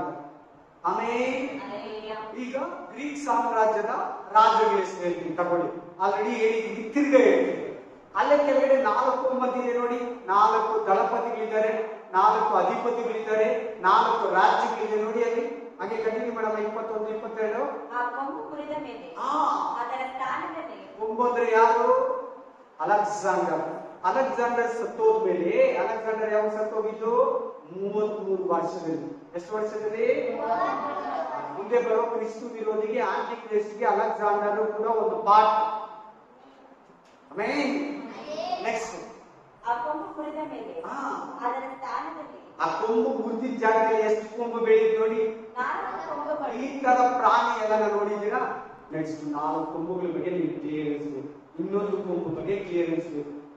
4 ಕೊಂಬುಗಳ ನಡುವೆ ಇನ್ನೊಂದು ಕೊಂಬು ಹೇಳಿದೆ ಕೇಳಿದ್ರಲ್ಲ 9ನೇ ವರ್ಷದಲ್ಲಿ. 4 ಕೊಂಬುಗಳ ಸಂಖ್ಯೆ ಇನ್ನೊಂದು ಕೊಂಬು ಹೇಗೆ ಕೇಳಿದ್ರೆ ಇಂಥ ಪ್ರಾಣಿ ಕೂಡ ಇಲ್ಲ. ಹಾಗಾಗಿ ಇದು ಪ್ರಾಣಿ ಅಲ್ಲ, ಇದು ಕುರಿ ಅಲ್ಲ, ಇದು ಓತ ಅಲ್ಲ. ಮ್ಯಾನ್, ಇದು ರಿಯಲ್ ಕೊಂಬುಗಳಲ್ಲ. ಇದು ಮನುಷ್ಯರು, ಇದು ಗೌರ್ಮೆಂಟ್, ಇದು ಅಧಿಪತಿಗಳು, ಇದು ರಾಜರು, ಇದು ಅರಸರು. ನಾನು ಹೋದ ವಾರನೇ ನಿಮ್ಗೆ ಹೇಳಿದೆ. ಹೋದ ವಾರ ಅಂದ್ರೆ ಹಿಂದಿನ ವಾರ ಅಲೆಕ್ಸಾಂಡರ್ ಸತ್ತೋದ್ಮೇಲೆ ಯಾರಾಗಬೇಕು? ಆಕ್ಚುಲಿ ಅಲೆಕ್ಸಾಂಡರ್ ಮುಂಚೆನೆ ಗ್ರೀಕ್ ಸಾಮ್ರಾಜ್ಯದಲ್ಲಿ ಅವರ ಅಪ್ಪ ಇದ್ದ. ಅವರ ಅಪ್ಪ ಲೆಕ್ಕಕ್ಕೆ ಬಂದಿಲ್ಲ. ಅಲೆಕ್ಸಾಂಡರೇ ಮೈನ್ ರಾಜ. ಅವನಾದ್ಮೇಲೆ ಅವ್ರ ಮಗನ್ಗೆ ಹೋಗ್ಬೇಕು. ಆದ್ರೆ ಅವ್ರ ಮಗನ್ಗೆ ಹೋಗಿಲ್ಲ. ಗ್ರೀಕ್ ಸಾಮ್ರಾಜ್ಯ, ಅವ್ರ ದಳಪತಿಗಳು, ಅವರ ಉತ್ತರ ಅಧಿಕಾರಿಗಳು ಅವ್ರ ಮಗ ಆಗ್ಬೇಕು. ಆದ್ರೆ ಅವನ 4 ಮುಖ್ಯ ಅಧಿಕಾರಿಗಳು, ಅಧಿಪತಿಗಳು, ಪ್ರಧಾನಿಗಳು. ಯಾರು? ಪ್ರಧಾನಿಗಳು. ಪ್ರೆಸಿಡೆಂಟ್ಗೆ, ಅವನ ಕೆಳಗಡೆ ಇದ್ದಂತ ಪ್ರೆಸಿಡೆಂಟ್ಗಳಿಗೆ ಆ ಗ್ರೀಕ್ ಸಾಮ್ರಾಜ್ಯವನ್ನ, ಈ ಪ್ರಪಂಚವನ್ನೆಲ್ಲ ರೂಲಿಂಗ್ ಮಾಡಿ. ಆಕ್ಚುಲಿ ಈ ಅಲೆಕ್ಸಾಂಡರ್ ಬಗ್ಗೆ ಒಂದ್ಸಾರಿ ಸಪರೇಟ್ ಆಗಿ ನಿಮಗೆ ಮೆಸೇಜ್ ಕೊಡ್ತೀನಿ. ಅಲೆಕ್ಸಾಂಡರು ಈ ಯೆರೂಸಲೇಮನ್ನ ನಾಶನ ಮಾಡೋದಕ್ಕೆ ಬಂದಂತ ಹಿಡಿಯೋದಕ್ಕೆ ರಾಜ ಆಗಿದ ತಕ್ಷಣ, ಅಲ್ಲಿ ಬಂದಿದ ತಕ್ಷಣ ಮಹಾಯಾಜಕನವನನ್ನು ಸಂಧಿಸಿ ಅವನು ಬರ್ತಾನೆ. ಈ ತರ ಅವನು ನಾನೇ ಆರಿಸ್ಕೊಂಡಿರೋದು ಅಂತ ಹೇಳಿದಂತೆ. ಆ ಕನಸನ್ನ ಹೇಳಿದ ತಕ್ಷಣ ಅಲೆಕ್ಸಾಂಡರ್ 1 ನಿಮಿಷ ಹಂಗೆ ನಿಂತ್ಕೊಂಡು, ಆ ಊರನ್ನ ಏನು ಹಾಳು ಮಾಡ್ದಿರಾ, ಆ ಪಟ್ಟಣನ ಏನು ಹಾಳು ಮಾಡ್ದಿರಾ, ದೇವ್ ಸುಮ್ಮನೆ ಹಂಗೆ ದಾಟಿ ಹೋಗ್ಬಿಟ್ಟಿರ್ತೀವಿ. ಯೆರೂಸಲೇಮ್. Alexander, great Alexander. ಅಲೆಕ್ಸಾಂಡರ್ ಅಂದಿದ ತಕ್ಷಣನೇ ನೀವು ಇನ್ನೊಂದು ಹೇಳ್ತೀವಿ, ಈ ಪ್ರಪಂಚದಲ್ಲಿ 3 ಮಹಾನ್ ವ್ಯಕ್ತಿಗಳಿದ್ದಾರೆ. ಅವು ಕೂಡ ನೀವು ಬರ್ಕೋಬೇಕು. 1 Augustine Caesar, 2 Alexander, 3 Yesu Kristu, Jesus Christ. ಈ 3 ಪ್ರಪಂಚದಲ್ಲಿ ಎಲ್ಲಾ ಮನುಷ್ಯರಿಗಿಂತ ಮಹಾನ್ ವ್ಯಕ್ತಿಗಳು. ಈ 3ರಲ್ಲಿ ಗ್ರೇಟ್ ಯಾರಂದ್ರೆ ಯೇಸು ಕ್ರಿಸ್ತು. ಯಾಕೆ? ಈ ಅಗಸ್ಟಿನ್ ಸೀಸರ್ಗಿಂತ, ಅಲೆಕ್ಸಾಂಡರ್ಗಿಂತ ಯೇಸು ಕ್ರಿಸ್ತನು ಮಹೋನ್ನತನು ಅಂದ್ರೆ, ಈ 3 ದೊಡ್ಡವರು. ಈ ಪ್ರಪಂಚದಲ್ಲಿ ಬಂದಿರೋ ಎಲ್ಲಾ ಅರಸರಿಗಿಂತ, ರಾಜರಿಗಿಂತ, ಹುಟ್ಟಿರೋ ಎಲ್ಲಾ ಗಂಡಸರಿಗಿಂತ, ಮನುಷ್ಯರಿಗಿಂತ ಇವ್ರು 3. ಯಾರು? 1 ಅಗಸ್ಟಿನ್ ಸೀಸರ್, 2 ಅಲೆಕ್ಸಾಂಡರ್, 3ನೇದು ಯೇಸು ಕ್ರಿಸ್ತನು. ಈ 3ರಲ್ಲಿ ಗ್ರೇಟ್ ಯಾರಂದ್ರೆ ಜೀಸಸ್ ಕ್ರೈಸ್ಟ್, ಯೇಸು ಕ್ರಿಸ್ತು. ಹೆಂಗಂದ್ರೆ ಇವರಿಬ್ರು ಕತ್ತಿಯನ್ನ ಹಿಡಿದು ಈ ಲೋಕವನ್ನ ಜಯಿಸಿದ್ರು, ರಾಜ್ಯವನ್ನು ನಡೆಸಿದ್ರು, ಜನಗಳನ್ನ ಆಳಿದ್ರು. ಯೇಸು ಕ್ರಿಸ್ತು ಕತ್ತಿ ಹಿಡಿದು ಏನ್ ಹಿಡಿದಿರ? ಈ ಲೋಕವನ್ನ ಜಯಿಸ. ಇವ್ರು 3ರಲ್ಲಿ ಇವರಿಬ್ಬರಲ್ಲಿ ಯೇಸು ಕ್ರಿಸ್ತನಲ್ಲಿ ಒಂದು ಪ್ರತ್ಯೇಕತೆ ಏನಂದ್ರೆ, ಯಾರು ಸಾಯಿಸಲಿಲ್ಲ, ಕೊಲ್ಲಲಿಲ್ಲ. ಇವರಿಬ್ರು ಅಗಸ್ಟಿನ್ ಸೀಸರ್, ಅಲೆಕ್ಸಾಂಡರ್ ಎಷ್ಟೋ ಜನರನ್ನ ಕೊಂದರು, ಆರ್ಡರ್ ಮಾಡಿ ರಾಜ್ಯಾಧಿಕಾರ ನಡೆದು ಈ ಲೋಕವನ್ನ ಜಯಿಸಿದರು. ಯೇಸು ಕ್ರಿಸ್ತನು ಕತ್ತಿ ಹಿಡಿದು ಈ ಲೋಕವನ್ನ ಜಯಿಸಿದ. ಇವತ್ತು ಕೂಡ ಎಷ್ಟೋ ಕೋಟಿ ಜನ ಯೇಸು ಕ್ರಿಸ್ತನ ಪ್ರತಿದಿನ ಆರಾಧಿಸ್ತಾರೆ. ಯಾರೇ ಮೂರಲ್ಲಿ ಗ್ರೇಟ್ ಯೇಸು ಕ್ರಿಸ್ತು ಅಂತ ದೇವರನ್ನ ಆರಾಧನೆ. ಕಲೆ ಇರ್ಬೇಕಪ್ಪ, ಕಡೆಗೆ ಹೋಗ್ಬೇಕ, ಕಲೆ ಕಲೆ ಚೆನ್ನಾಗಿ ಆಮೇಲೆ ಕಣ್ಣುಗಳ ನಡುವೆ ಬೆಳೆದಂತ ಕೊಂಬು ಕ್ಲಿಯರ್ ಆಯ್ತು. ಕಣ್ಣು 2 ಕೊಂಬುಗಳು ಕ್ಲಿಯರ್ ಆಯ್ತು. ಓತ ಬಗ್ಗೆ ಕ್ಲಿಯರ್ ಆಯ್ತು. ಇನ್ನು ನಿಮಗೆ 4 ಕೊಂಬುಗಳು, 4 ಕೊಂಬುಗಳ ನಡುವೆ ಚಿಕ್ಕ ಕೊಂಬು, ಇದು ಕ್ಲಿಯರ್ ಆಗ್ಬೇಕು ಅಲ್ವಾ? ನಾನು ನಿಮಗೆ ಅಲೆಕ್ಸಾಂಡರ್ಗೆ 4 ಅಧಿಪತಿಗಳು ಯಾರು? ಕೆಳಗಡೆ 21, 22.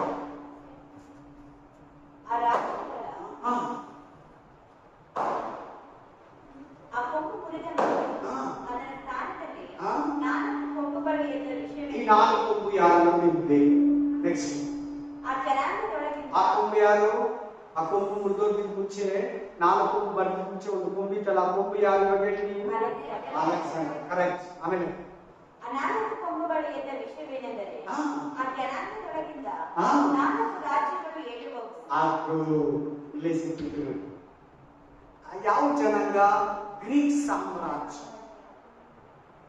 ಅವನ ಮಗ ಅಂತೀನಿ.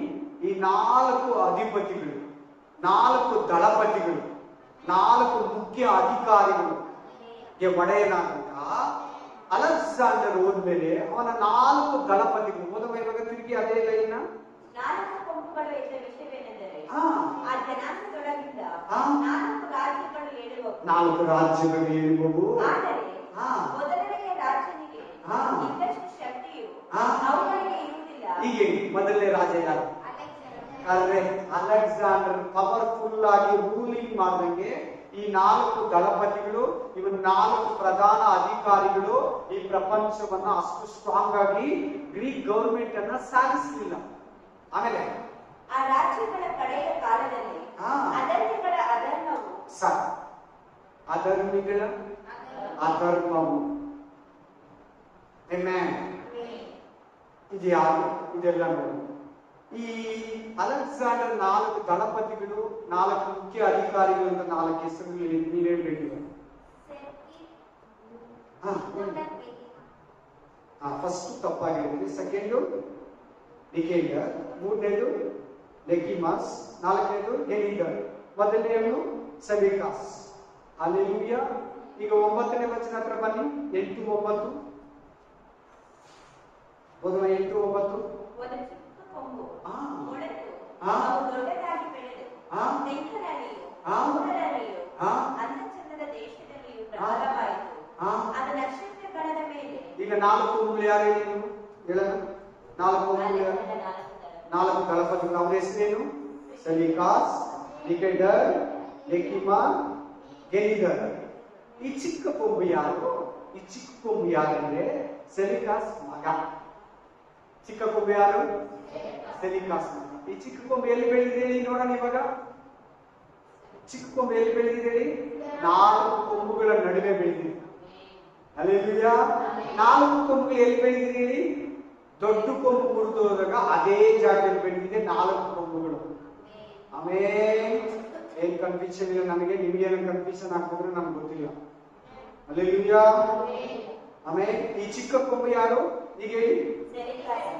ಈ ಚಿಕ್ಕ ಕೊಂಬು ಎಲ್ಲಿ ಬೆಳೆದಿದ್ದು? ಗ್ರೀಕ್ ಸಾಮ್ರಾಜ್ಯದಲ್ಲಿ. ಅಲೆಕ್ಸಾಂಡರ್ ಆದ್ಮೇಲೆ ಅವ್ರ ದಳಪತಿಗಳು 4 ಜನ ಈ ಪ್ರಪಂಚದ 4 ದಿಕ್ಕುಗಳಿಗೆ ಹರಡಿಕೊಂಡು. ಎಷ್ಟು ದಿಕ್ಕುಗಳಿಗೆ? 4 ದಿಕ್ಕುಗಳಿಗೆ. ಅವರೆಲ್ಲರಿಗಿಂತ ಪ್ರಬಲವಾಗಿದ್ದು ಯಾರು? ಸೆಲಿಕಾಸ್ ಮಗ, ಚಿಕ್ಕ ಕೊಂಬು. ಏನೇ ಈ ಚಿಕ್ಕ ಕೊಂಬು ಬಗ್ಗೆ ಬೇರೆ ಯಾರಿಗಾದ್ರೂ ದೇವರು ತೋರಿಸ್ತಾನ? ಇವ್ರ ಕಾಲದಲ್ಲೇ ಈ ದಾನಿಯೇಲ ಆದ್ಮೇಲೆ ಈ 4 ಕೊಂಬುಗಳ ಬಗ್ಗೆ ಬೇರೆ ಎಲ್ಲಾದ್ರೂ ಮಾತಾಡ್ತಿದ್ದ? ಈ 4 ಕೊಂಬುಗಳು ಬಗ್ಗೆ ಇನ್ನು ಯಾರಿಗಾದ್ರೂ ದೇವರು ತೋರಿಸಿದನ? ಓದಿ ಜಕಾರ್ಯ 2:18-21. ಬೇಗ ಬೇಗ. ಜಕಾರ್ಯ 2ನೇ ಅಧ್ಯಾಯ 18-21. ಅಲ್ಲಿಗೆ ಟಿಕೆಟ್ ಕಲೆಕ್ಷನ್ ಇದೆ. ಇದು ಕೂಡ ಮುಖ್ಯ. ನಿಮ್ಗೆ 4 ಕೊಂಬು ಅರ್ಥ ಆಗಲಿಲ್ಲ, ಇದು ಅರ್ಥ ಆಗಲ್ಲ. ಸಿಸ್ಟರ್, ನಾನು ಓದಿಲ್ಲ ಅನ್ಬೇಡ, ಈಗಲೂ ನಾನು ಹೇಳ್ತೇನೆ. ಪ್ರಕಟಣೆ ಗ್ರಂಥ ಕೇಳಿದ್ಯಾ? ಪ್ರಕಟಣೆ ನಿಮ್ದಲ್ಲ, ಕೇಳಿದ್ಯಾ? ಯಾರು ಬರೆದ ಸಿಸ್ಟರ್? ಅದು ಯೋಹಾನ. ಅವನು ಓದಿಲ್ಲ, ಬರ್ದಿಟ್ಟ ಇವತ್ತು. ಏನ್ ಈ ದಾನಿಯಲ್ಲಿ ಇವತ್ತು ನೀವು ವಿವರಿಸ್ತಾ ಇವ್ರು ಬರ್ದೋನೆ ಇದೇ ಮ್ಯಾಗ್ನ, ಇದೇ ದರ್ಶನ, ಇದೇ ಬಗೆನೆ ಸೇಮ್ ಯೋಹಾನ ಬರ್ದಿಟ್ಟ. ಸ್ಕೂಲ್ಗೆ ಹೋಗಿಲ್ಲ. ಎಲ್ಲಿ ಹೋಗಿಲ್ಲ? ಪರಿಶುದ್ಧಾತ್ಮ ನಿನ್ನಲ್ಲಿ ಇದ್ರೆ, ಪರಿಶುದ್ಧಾತ್ಮ ನಿನ್ನನ್ನು ನಡೆಸಿದ್ರೆ ನಿಮಗೆಲ್ಲ ಇರ್ಬೇಕು. ಓದಿರೋದ್ರಿಂದ ಚೆನ್ನಾಗಿ ಬೈಬಲ್ ಬಗ್ಗೆ ಮಾತಾಡ್ತೀನಿ. ಆಮೇನ್. ಹಲ್ಲೆಲೂಯಾ. ನಾನು ಎಷ್ಟು ಓದಿದ್ದೀನಿ ಸಿಸ್ಟರ್? ನಿಮ್ಗೆ ಗೊತ್ತು ಹೇಳಿದೆ. ಬೇರೆ ಕಡೆ ಓದಕ್ಕೆ ಹೇಳ್ತೀನಿ, ದೊಡ್ಡ ದೊಡ್ಡ ಪದವಿಲೆಲ್ಲ ಹೇಳ್ತಾರೆ. ಈಗ ಹೇಳ್ತಾರೆ ಈಗ ಓದ್ಲಿಕ್ಕೆ ಹೇಳುವಾಗ ಎಷ್ಟು ಓದಿದ್ವಿ ಅಂತ ಕೇಳ್ತಾರೆ. ನೀವ್ ಹೇಳಿ ಅಂತಾರೆ. ನಾನು ಅವನು ಕೇಳ್ತೀನಿ, ನೀವೇನು? ಅವ್ರು ಹೇಳ್ತಾರೆ. ಆಮೇಲೆ ದೊಡ್ಡದೆಲ್ಲ ಹೇಳ್ತಾರೆ. Degree, double degree M.Com, B.Com ಅಂತ ಹೇಳ್ತಾರೆ. ಅಲ್ಲೆಲ್ಲ MSc BSc ನಿಜವಾಗ್ಲೂ ನಾನು 10th ಓದೋದು ಸರಿಯಾಗಿ ಕನ್ನಡನೇ ಗೊತ್ತಿಲ್ಲ. ಆಮೇಲೆ ಏನ್ ಮಾಡ್ತಾ ಇದ್ರು ಗೊತ್ತಾ? ಕ್ವಶನ್ ನ ಉಲ್ಟಾ ಬರ್ಬಿಟ್ರೆ ಅದೇ ಆನ್ಸರ್. ಕ್ವಶನ್ ಏನ್ ಮಾಡೋದು? ಉಲ್ಟಾ ಬರ್ಬೋದು, ಅದೇ ಆನ್ಸರ್. ಸತ್ಯವಾಗ್ಲೇ ಹೇಳ್ತಾರೆ. 10th ಅಲ್ಲಿ ಕೂಡ ನಾನು ಹಂಗೆ ಬರ್ತೀನಿ. ಇದಕ್ಕೇನಾದ್ರೂ ನನ್ನ ಒಳಗಡೆ ಜ್ಞಾನ ಏನಾದ್ರು ಇಂಗ್ಲಿಷು, ಹಿಂದಿನು, ತೆಲುಗು, ಕನ್ನಡನೋ ನಿಮ್ಗಿಂತ ಏನಾದ್ರೂ ವಿಶೇಷವಾಗಿದ್ರೆ ದೇವರು ಜ್ಞಾನ ನಮಗಿರೋ ಪರಿಶುದ್ಧ. ನಾನು ಕೊಚ್ಕೊಳ್ಳೋಕೆ ಏನಿಲ್ಲ. ನಾನು ಆಮೇಲೆ ಇವಂದ್ರೆ ಇವಾಗಲೂ ಬಿದ್ದೋಗ್ಬಿಡ್ತೀನಿ ನಾವು ದೇವರು ಅಷ್ಟೇ. ನನ್ನ ಹತ್ರ ಇರೋದೆಲ್ಲ ತೆಗೆದು ಬಿಟ್ರೆ ಯಾವ ಜ್ಞಾನನೂ ಬರಲ್ಲ. ಆಮೇಲೆ ಜ್ಞಾನಿ ಎಂದವನು ಮೂಢನಾಗಲ್ಲ. ಜ್ಞಾನ ಎಂದವನು ಏನಾಗಲಿ, ನಾನು ನಿಂತಿದ್ದೀನೋ ಅವನು ಬಿದ್ದೋಗ್ತಾನೆ. ಅದೇ ನಿಜ. ದೇವಿ ನೀವು ಈ ಸೆಲ್ಯೂಕಾಸ್, ನಿಕಟರ್, ಲೆಕಿಮಾರ್, ಗೆನಿಗರ್, ಅಲೆಕ್ಸಾಂಡರ್ ಬುಕ್ ತಗೊಂಡು ಈ ಹೆಸರುಗಳಿಗೆ ಸಿಗ್ತದೆ. ಈ ಗ್ರೀಕ್ ಸಾಮ್ರಾಜ್ಯದಲ್ಲೂ ಸಿಗ್ತದೆ. ಅಲೆಕ್ಸಾಂಡರ್ ಹೆಸರು ಸಿಗ್ತದೆ. ಅವನು ಯಾವಾಗ ಸತ್ತ, ಯಾವಾಗ ರಾಜ್ಯ ರೂಲಿಂಗ್ ಬಂದ, ಎಷ್ಟೇ 13-12 ವರ್ಷನೇ ಅವನ ಸಾಮ್ರಾಜ್ಯವನ್ನು ಕಷ್ಟ. 22 ವರ್ಷಕ್ಕೆ ರಾಜನಾಗ, 33ನೇ ವರ್ಷದಲ್ಲಿ ಸತ್ತದ. 11 ವರ್ಷ ರಾಜನಾಗಿ. ಹಂಗೆ ಗ್ರೀಕ್ ಸಾಮ್ರಾಜ್ಯದ ಆ ಒಡೆಯ ಹೆಂಗೆ ಈ ಪ್ರಪಂಚ, ಮುಕ್ಕಾಲು ಪ್ರಪಂಚನ 11 ವರ್ಷದಲ್ಲಿ ಇರ್ಬೇಕು. ಯಾಕೆ ಅವನಿಗೆ ಮೇಕೆ ಅಂತ ಹೇಳಿದೀಯ ಅದು ಗೊತ್ತಿಲ್ಲ ನಿಮ್ಗೆ? ಮೇಕೆ ಎದುರು ನೋಡಿದ್ದೀರಾ? ಸುಮಾರು ಲಾಂಗ್ ಎಗಿರ್ತದೆ. ಏನು ಹಾಗೆ ಎಗಿರ್ತದೆ. ಮೊದಲನೇ ದರ್ಶನದಲ್ಲಿ ದೇವರು ಗ್ರೀಕ್ ಸಾಮ್ರಾಜ್ಯನ ಏನು ತೋರಿಸಿದ? ಚಿರತೆ ಏನು ವಿಶೇಷತೆ ಹೇಳಿ? ಒಂದು ಅವರ್ಗೆ 80 ಕಿಲೋಮೀಟರ್. ಎಷ್ಟು? 80 ಕಿಲೋಮೀಟರ್. ಆಮೇಲೆ ಆ ಚಿತ್ತಿಗೆ ಒಂದು ಲಿಮಿಟ್ ಆಗಿದ ತಕ್ಷಣ ಆ ಬೇಟೆಯನ್ನು ಬರಲ್ಲ, ನಿಂತ್ಕೊಂಡ್ಬಿಟ್ಟು. ಯಾಕೆ ಗೊತ್ತಾ? ಅದ್ರ ಮೇಲೆ ಹೋದ್ರೆ ಹಾಕಬೇಕಾಗುತ್ತೆ. ಏನಾಗುತ್ತೆ ಅದಕ್ಕೆ? ಹಾಕಬೇಕಾಗುತ್ತೆ ಅಷ್ಟೇ. ಅದು ಗೊತ್ತಾಗ್ಬಿಡ್ತದೆ. ಅದ್ರ ಮೇಲೆ ಓಡಲ್ಲ, ಓಡಿದ್ರೆ ಅದು ಸತ್ತೋಗ್ಬಿಡುತ್ತೆ. ಒಂದು ಅವರ್ಗೆ 60-80 ಕಿಲೋಮೀಟರ್ ಹೋಗುತ್ತೆ. ಅದಕ್ಕೆ ಚಿತ್ತಿನ ದೇವರು ಅಲೆಕ್ಸಾಂಡರ್ ಹೋಲಿಸ್ತಾರೆ. ಯಾಕೆ ಅಲೆಕ್ಸಾಂಡರ್? ಓತ ಅಂದ್ರೆ ಮೇಕೆ ಎದುರು ನೋಡಿದ್ರೆ ಎಲ್ಲನ್ನ ಹಿಂಗೆ ಎದುರುತ್ತೈತೆ. ಹಿಂಗೆ ಒಂದೇ ಟಚ್ ಅಲ್ಲಿ ತುಂಬಾ ದೂರ ಇರುತ್ತೆ. ಕರಡಿ ಕೂಡ ಎಗರಲ್ಲ, ಸಿಂಹ ಕೂಡ ಎಗರಲ್ಲ, ಅಷ್ಟು ಲಾಂಗ್ ಇರುತ್ತೈತೆ. ಕುರಿ ಕೂಡ ಎಗರಲ್ಲ, ಹಸು ಕೂಡ ಎಗರಲ್ಲ, ನಾಯಿ ಕೂಡ ಎಗರಲ್ಲ, ಅಷ್ಟು ಲಾಂಗ್ ಇರುತ್ತೆ. ನಾನು ನೋಡಿದ್ದೀನಿ, ನೋಡಿದ್ರೆ ಇನ್ಮೇಲೆ ನೋಡ್ಬೋದು. ಬೇಕೆ ಓದ್ತಾ ಏನಂದ್ರೆ ಇಂಗ್ಲಿಷ್ ಅಲ್ಲಿ ಏನಂದ್ರೆ ಗೊತ್ತಿರ್ತಾರೆ ಬೈಬಲ್ ಒಂದೇ ಟಚ್ ಅಲ್ಲಿ. ಅಂದ್ರೆ ಅದರ ಅರ್ಥ ಏನಂದ್ರೆ ಗ್ರೀಕ್ ಸಾಮ್ರಾಜ್ಯ ಒಡೆಯನಾದ ದೊಡ್ಡ ಕೊಂಬಾದ ಮಹಾ ಶಕ್ತಿಶಾಲಿಯಾದ ಅಲೆಕ್ಸಾಂಡರ್, ಗ್ರೇಟ್ ಅಲೆಕ್ಸಾಂಡರ್ ಅಂತಿರ್ತದೆ. ಇಂಗ್ಲಿಷ್ ಏನಂತಿರ್ತದೆ? 3 ಜನ ಗ್ರೇಟ್ ಮ್ಯಾನ್ ಹೇಳಿದ್ನಲ್ಲ. ಯಾರ್ಯಾರು? Augustine Caesar, Alexander, great Alexander, great Augustine Caesar, great Jesus Christ, ಯೇಸು ಕ್ರಿಸ್ತು. ಮಹಾನ್ ವ್ಯಕ್ತಿಗಳು. ಇವರಲ್ಲಿ ಮಹಾನ್ ವ್ಯಕ್ತಿ ಇವರಿಬ್ಬರಲ್ಲಿ ಗ್ರೇಟ್ ಯಾರಂದ್ರೆ ಜೀಸಸ್ ಕ್ರೈಸ್ಟ್. ಹಂಗೆ ಅಲೆಕ್ಸಾಂಡರ್ ಬಗ್ಗೆ ಯಾರೇ ಬರೀಲಿ ಗ್ರೇಟ್ ಅಂತ ಬರೀತಾರೆ. ಏನಂತ ಬರೀತಾರೆ? ಈ ಪ್ರಪಂಚವನ್ನ 11 ವರ್ಷದಲ್ಲಿ ಹಿಡಿತಾರೆ.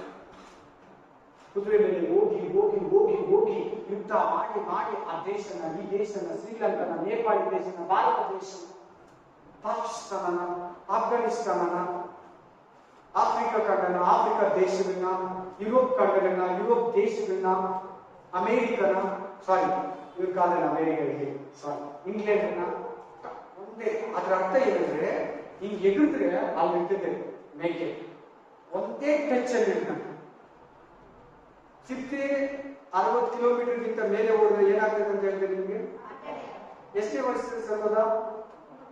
33 ವರ್ಷದಲ್ಲಿ ಸತ್ತ. ಅದು ಸಾವು ಟೈಮೇ ಇಲ್ಲ ಅವನಿಗಷ್ಟೇ. ಅಲ್ಲ ಮುಗೀತು. ಅವನ ಕಲಾಪತಿಗಳು 4 ಕೊಂಬು. ಅವರಷ್ಟು ಸ್ಟ್ರಾಂಗ್ ಇರಲಿಲ್ಲ. ಆದ್ರೆ ಆ ಚಿಕ್ಕ ಕೊಂಬು ತುಂಬಾ ಕುಯುಕ್ತಿಗುಳ್ಳವನಾಗಿ ಸೊ ನಿಮಗೆ ಇಲ್ಲಿ 4 ಕೊಂಬುಗಳ ಬಗ್ಗೆ ಜಕಾರ್ಯ ಗ್ರಂಥ 2 ಓದಿ. ಜಕಾರ್ಯ ಗ್ರಂಥ 2 18ರಿಂದ 21 ಓದಿ. ಕಮಾನ್. ಪಾಸ್ ಜಕಾರ್ಯ 2ನೇ ಅಧ್ಯಾಯ 18ರಿಂದ 21. ಸಾರಿ ನಾನೇನು ತಪ್ಪಾಗಿ ತಗೊಂಡ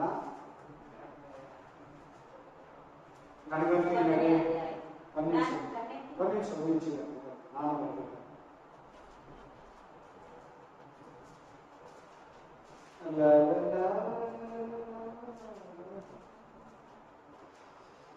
Jesus ಒಂದನೇ ಅಧ್ಯಾಯ 18, 19, 20, 21 ಒಂದನೇ ಅಧ್ಯಾಯ ಜಸ್ಟ್ 2 ಅಂತ ಹಾಕಿದ್ದೀನಿ ಅಷ್ಟೇ. ಹೇಳುವಾಗ ಹೇಳಿದೀನಿ, ಇಲ್ಲಿ ಮುಂದೆ ಬರ್ತೀನಿ. ನಾನು ಕಣ್ಣೆತ್ತಿ ನೋಡೋದು ಎಷ್ಟು ಕೊಂಬು ಬರ್ತೇನೆ ಅಲ್ಲಿ, ಇಲ್ಲಿ 4. ಅಲ್ಲಿ ಯಾರು ತೋರಿಸಿದ್ರು? ದಾನಿಯೇಲ. ಇಲ್ಲಿ ಜಕಾರ್ಯ ಪ್ರವಾದಿ. ಇಬ್ರು ಪ್ರವಾದಿ. ಒಂದ್ ಸ್ವಲ್ಪ ದೊಡ್ಡ ಪ್ರವಾದಿ, ಚಿಕ್ಕ ಪ್ರವಾದಿ ಏನು ಆಗಲ್ಲ. ಎಲ್ಲಾರು ಒಂದು ಸ್ಪೆಷಲ್ ಕೋರ್ಸ್ ಹೋಗ್ತೀವಿ.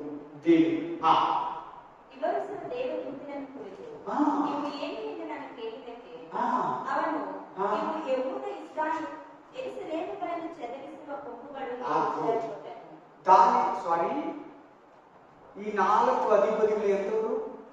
ಈ 4 ಗ್ರೀಕ್ ಸಾಮ್ರಾಜ್ಯದಲ್ಲಿರೋ ಈ ರಾಜ್ಯಗಳು ಎಂತವರು? ಯೆರೂಸಲೇಮನ್ನ, ಇಸ್ರಾಯೇಲ್ ದೇಶವನ್ನ, ಯೂದ ಕುಲವನ್ನ, ಇಸ್ರಾಯೇಲ್ ಕುಲಗಳನ್ನ ಚದುರಿಸುವುದು. 4 ಕೊಂಬುಗಳ ಬಗ್ಗೆ ಹೇಳಿದೆ. ಅಲೆಕ್ಸಾಂಡರ್ ಬಗ್ಗೆ ಸ್ವಲ್ಪ ಹಿಸ್ಟ್ರಿ ಹೇಳಿದೆ, ಇತಿಹಾಸ. 4 ಕೊಂಬುಗಳ ಬಗ್ಗೆ ಹೇಳಿದೆ, ಅವ್ರ ಹೆಸರುಗಳು ಹೇಳಿದೆ. ಅವ್ರ ಹೆಸರು ಗೊತ್ತಲ್ವಾ? ಕೈ ಬೇಡ ಕಮಾನ್.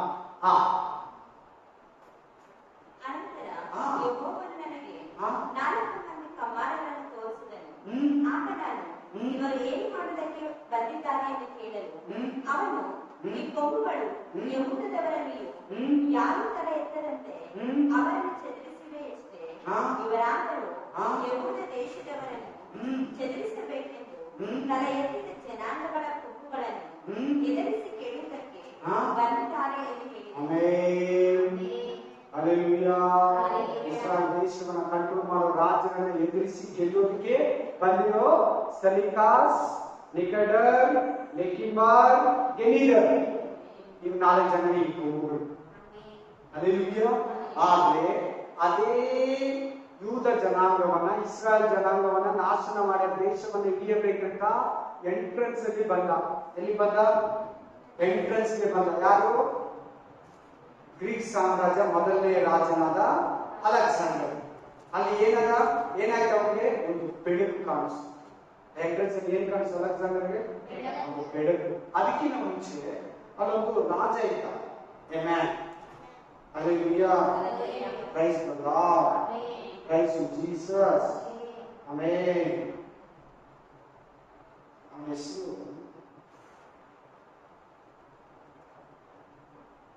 ಜುತನ್. ಏನ್ ಹೆಸರು?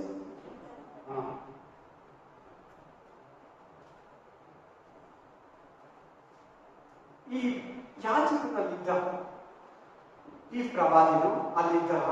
ಅವನು ಬಂದಿದ ತಕ್ಷಣ ಮುಂದಿನ ದಿನ ರಾತ್ರಿ ಅಲೆಕ್ಸಾಂಡರ್ ಮುಖವನ್ನ ತೋರಿಸಿ ಆ ಕನಸನ್ನು ವಿವರಿಸಿದ ತಕ್ಷಣನೇ ಹಂಗೆ ಇಟ್ಟಿದ್ದ. ಅಂದ್ರೆ ಅಲೆಕ್ಸಾಂಡರ್ ಗ್ರೀಕ್ ಸಾಮ್ರಾಜ್ಯ, ಮೇದಿಯ ಪೆರ್ಷಿಯ ಸಾಮ್ರಾಜ್ಯ, ರೋಮ್ ಸಾಮ್ರಾಜ್ಯ, ಅಲೆಕ್ಸಾಂಡರ್ ಆಗ್ಲಿ, ದರ್ಯಾದೇಶನಾಗ್ಲಿ, ನಬೂಕದ್ನೆಚ್ಚರನಾಗ್ಲಿ, ಅವನ ಮಗನಾಗಿರೋ ಅವನೇ ಆಗ್ಲಿ, ಯಾವ ಸಾಮ್ರಾಜ್ಯನಾಗ್ಲಿ ದೇವ್ರು ಎತ್ತಾನೆ, ದೇವ್ರು ನಿಲ್ಲಿಸ್ತಾನೆ, ದೇವ್ರು ತಳ್ತಾನೆ. ದೇವ್ರು ಹೇಳಿದ್ರೆ ವಾಪಸ್ ಹೋಗ್ಬೇಕು. ದೇವ್ರು ಆ ರಾಜ್ಯವನ್ನೇ ತೆಗೆದು ಬೇರೆಯವರಿಗೆ ಬದಲಾಯಿಸ್ಬಿಡ್ತಾನೆ. ನೀವ್ ಹೇಳಿ, ಟಗರು ಹೋದ್ಮೇಲೆ ಯಾವ ಬಲ ಬಂತು?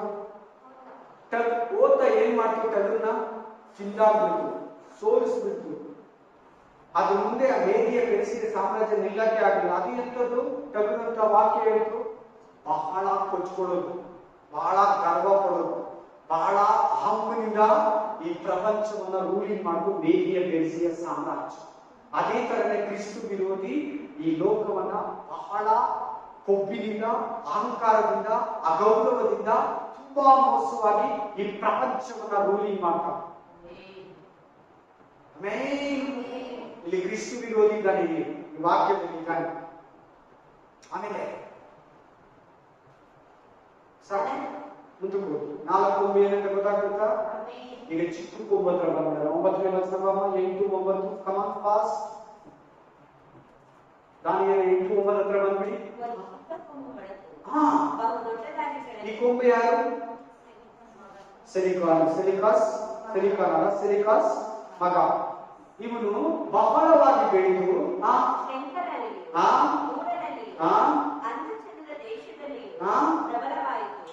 ಅದು ನಕ್ಷತ್ರ ಕಣದ ಮೇಲೆ ಕೈ ಮಾಡುವಷ್ಟು ಹೆಚ್ಚಿ ಆ ಗಣದ ಕೆಲವು ನಕ್ಷತ್ರಗಳನ್ನು ನೆಲಕ್ಕೆ ಕೆಳಗೆ ತುಳಿದು ಬಿಟ್ಟಿತು. ಇದಲ್ಲದೆ ಆ ಗಣದ ಅಧಿಪತಿಯನ್ನು ಎದುರಿಸುವಷ್ಟು ಒಪ್ಪಿಕೊಂಡು ನಿತ್ಯ ಹೋಮವನ್ನು ಆತನಿಗೆ ಸಲ್ಲಿಸಿದ. ನಕ್ಷತ್ರ ಅಂದ್ರೆ ದೇವರ ಮಕ್ಕಳು. ನಕ್ಷತ್ರ ಅಂದ್ರೆ ದೇವರ ಮಕ್ಕಳು.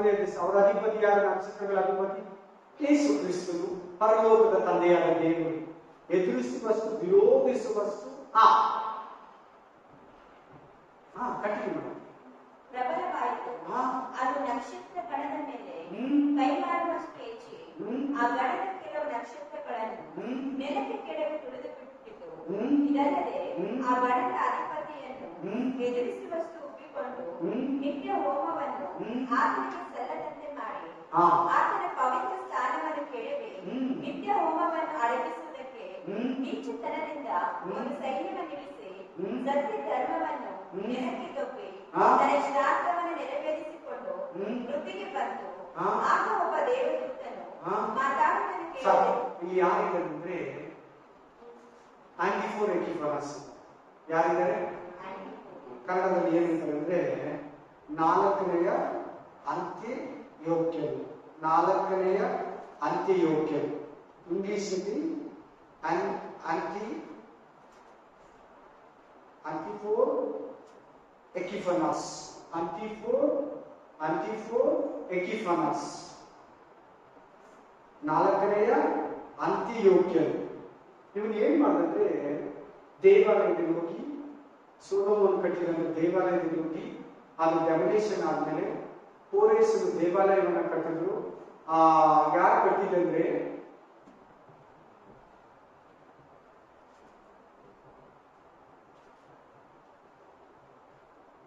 ಎರಡನೇ ದೇವಾಲಯ.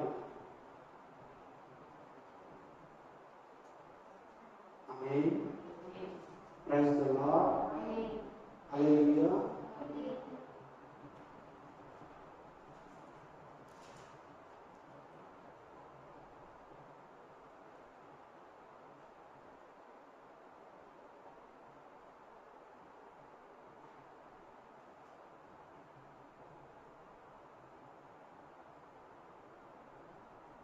ಜೆರುಬ್ಬಾಬೆಲ್.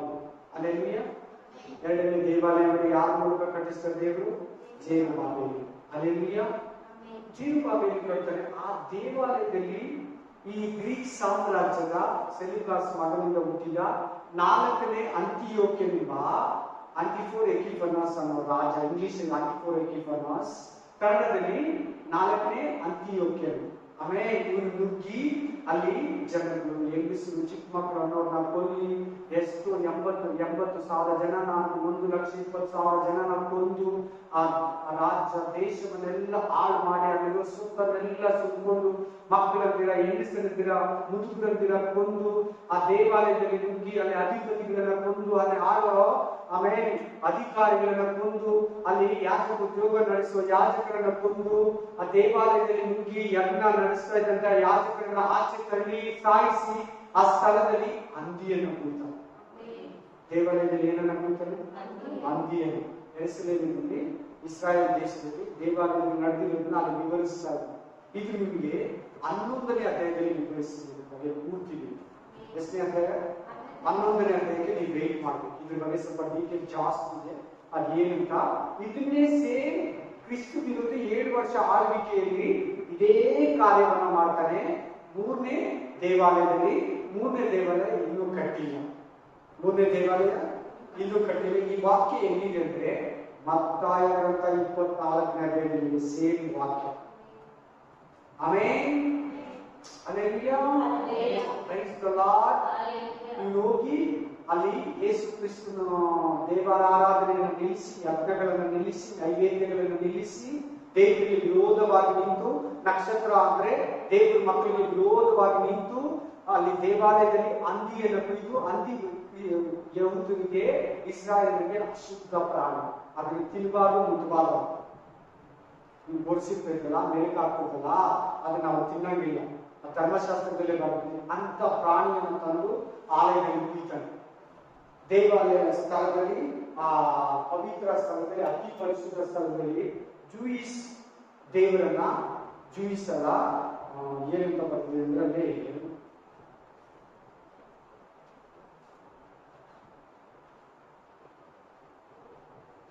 ಜೇಯಿಸ್ ಅಂದ್ರೆ ಗ್ರೀಕ್ ದೇವರು. ಏನ್ ದೇವರು? ಜೀಸಸ್ ಅಲ್ಲ, ಯೇಸು ಅಲ್ಲ, ಜೇಯಿಸ್. ಜೀವಿಸ್ ಅಂತ ಇಂಗ್ಲಿಷ್ ಅಂತ, ಗ್ರೀಕ್ ಅಲ್ಲಿ ಜೇಯಿಸ್ ದೇವರನ್ನ ತಂದಲ್ಲಿ ವಿಗ್ರಹ.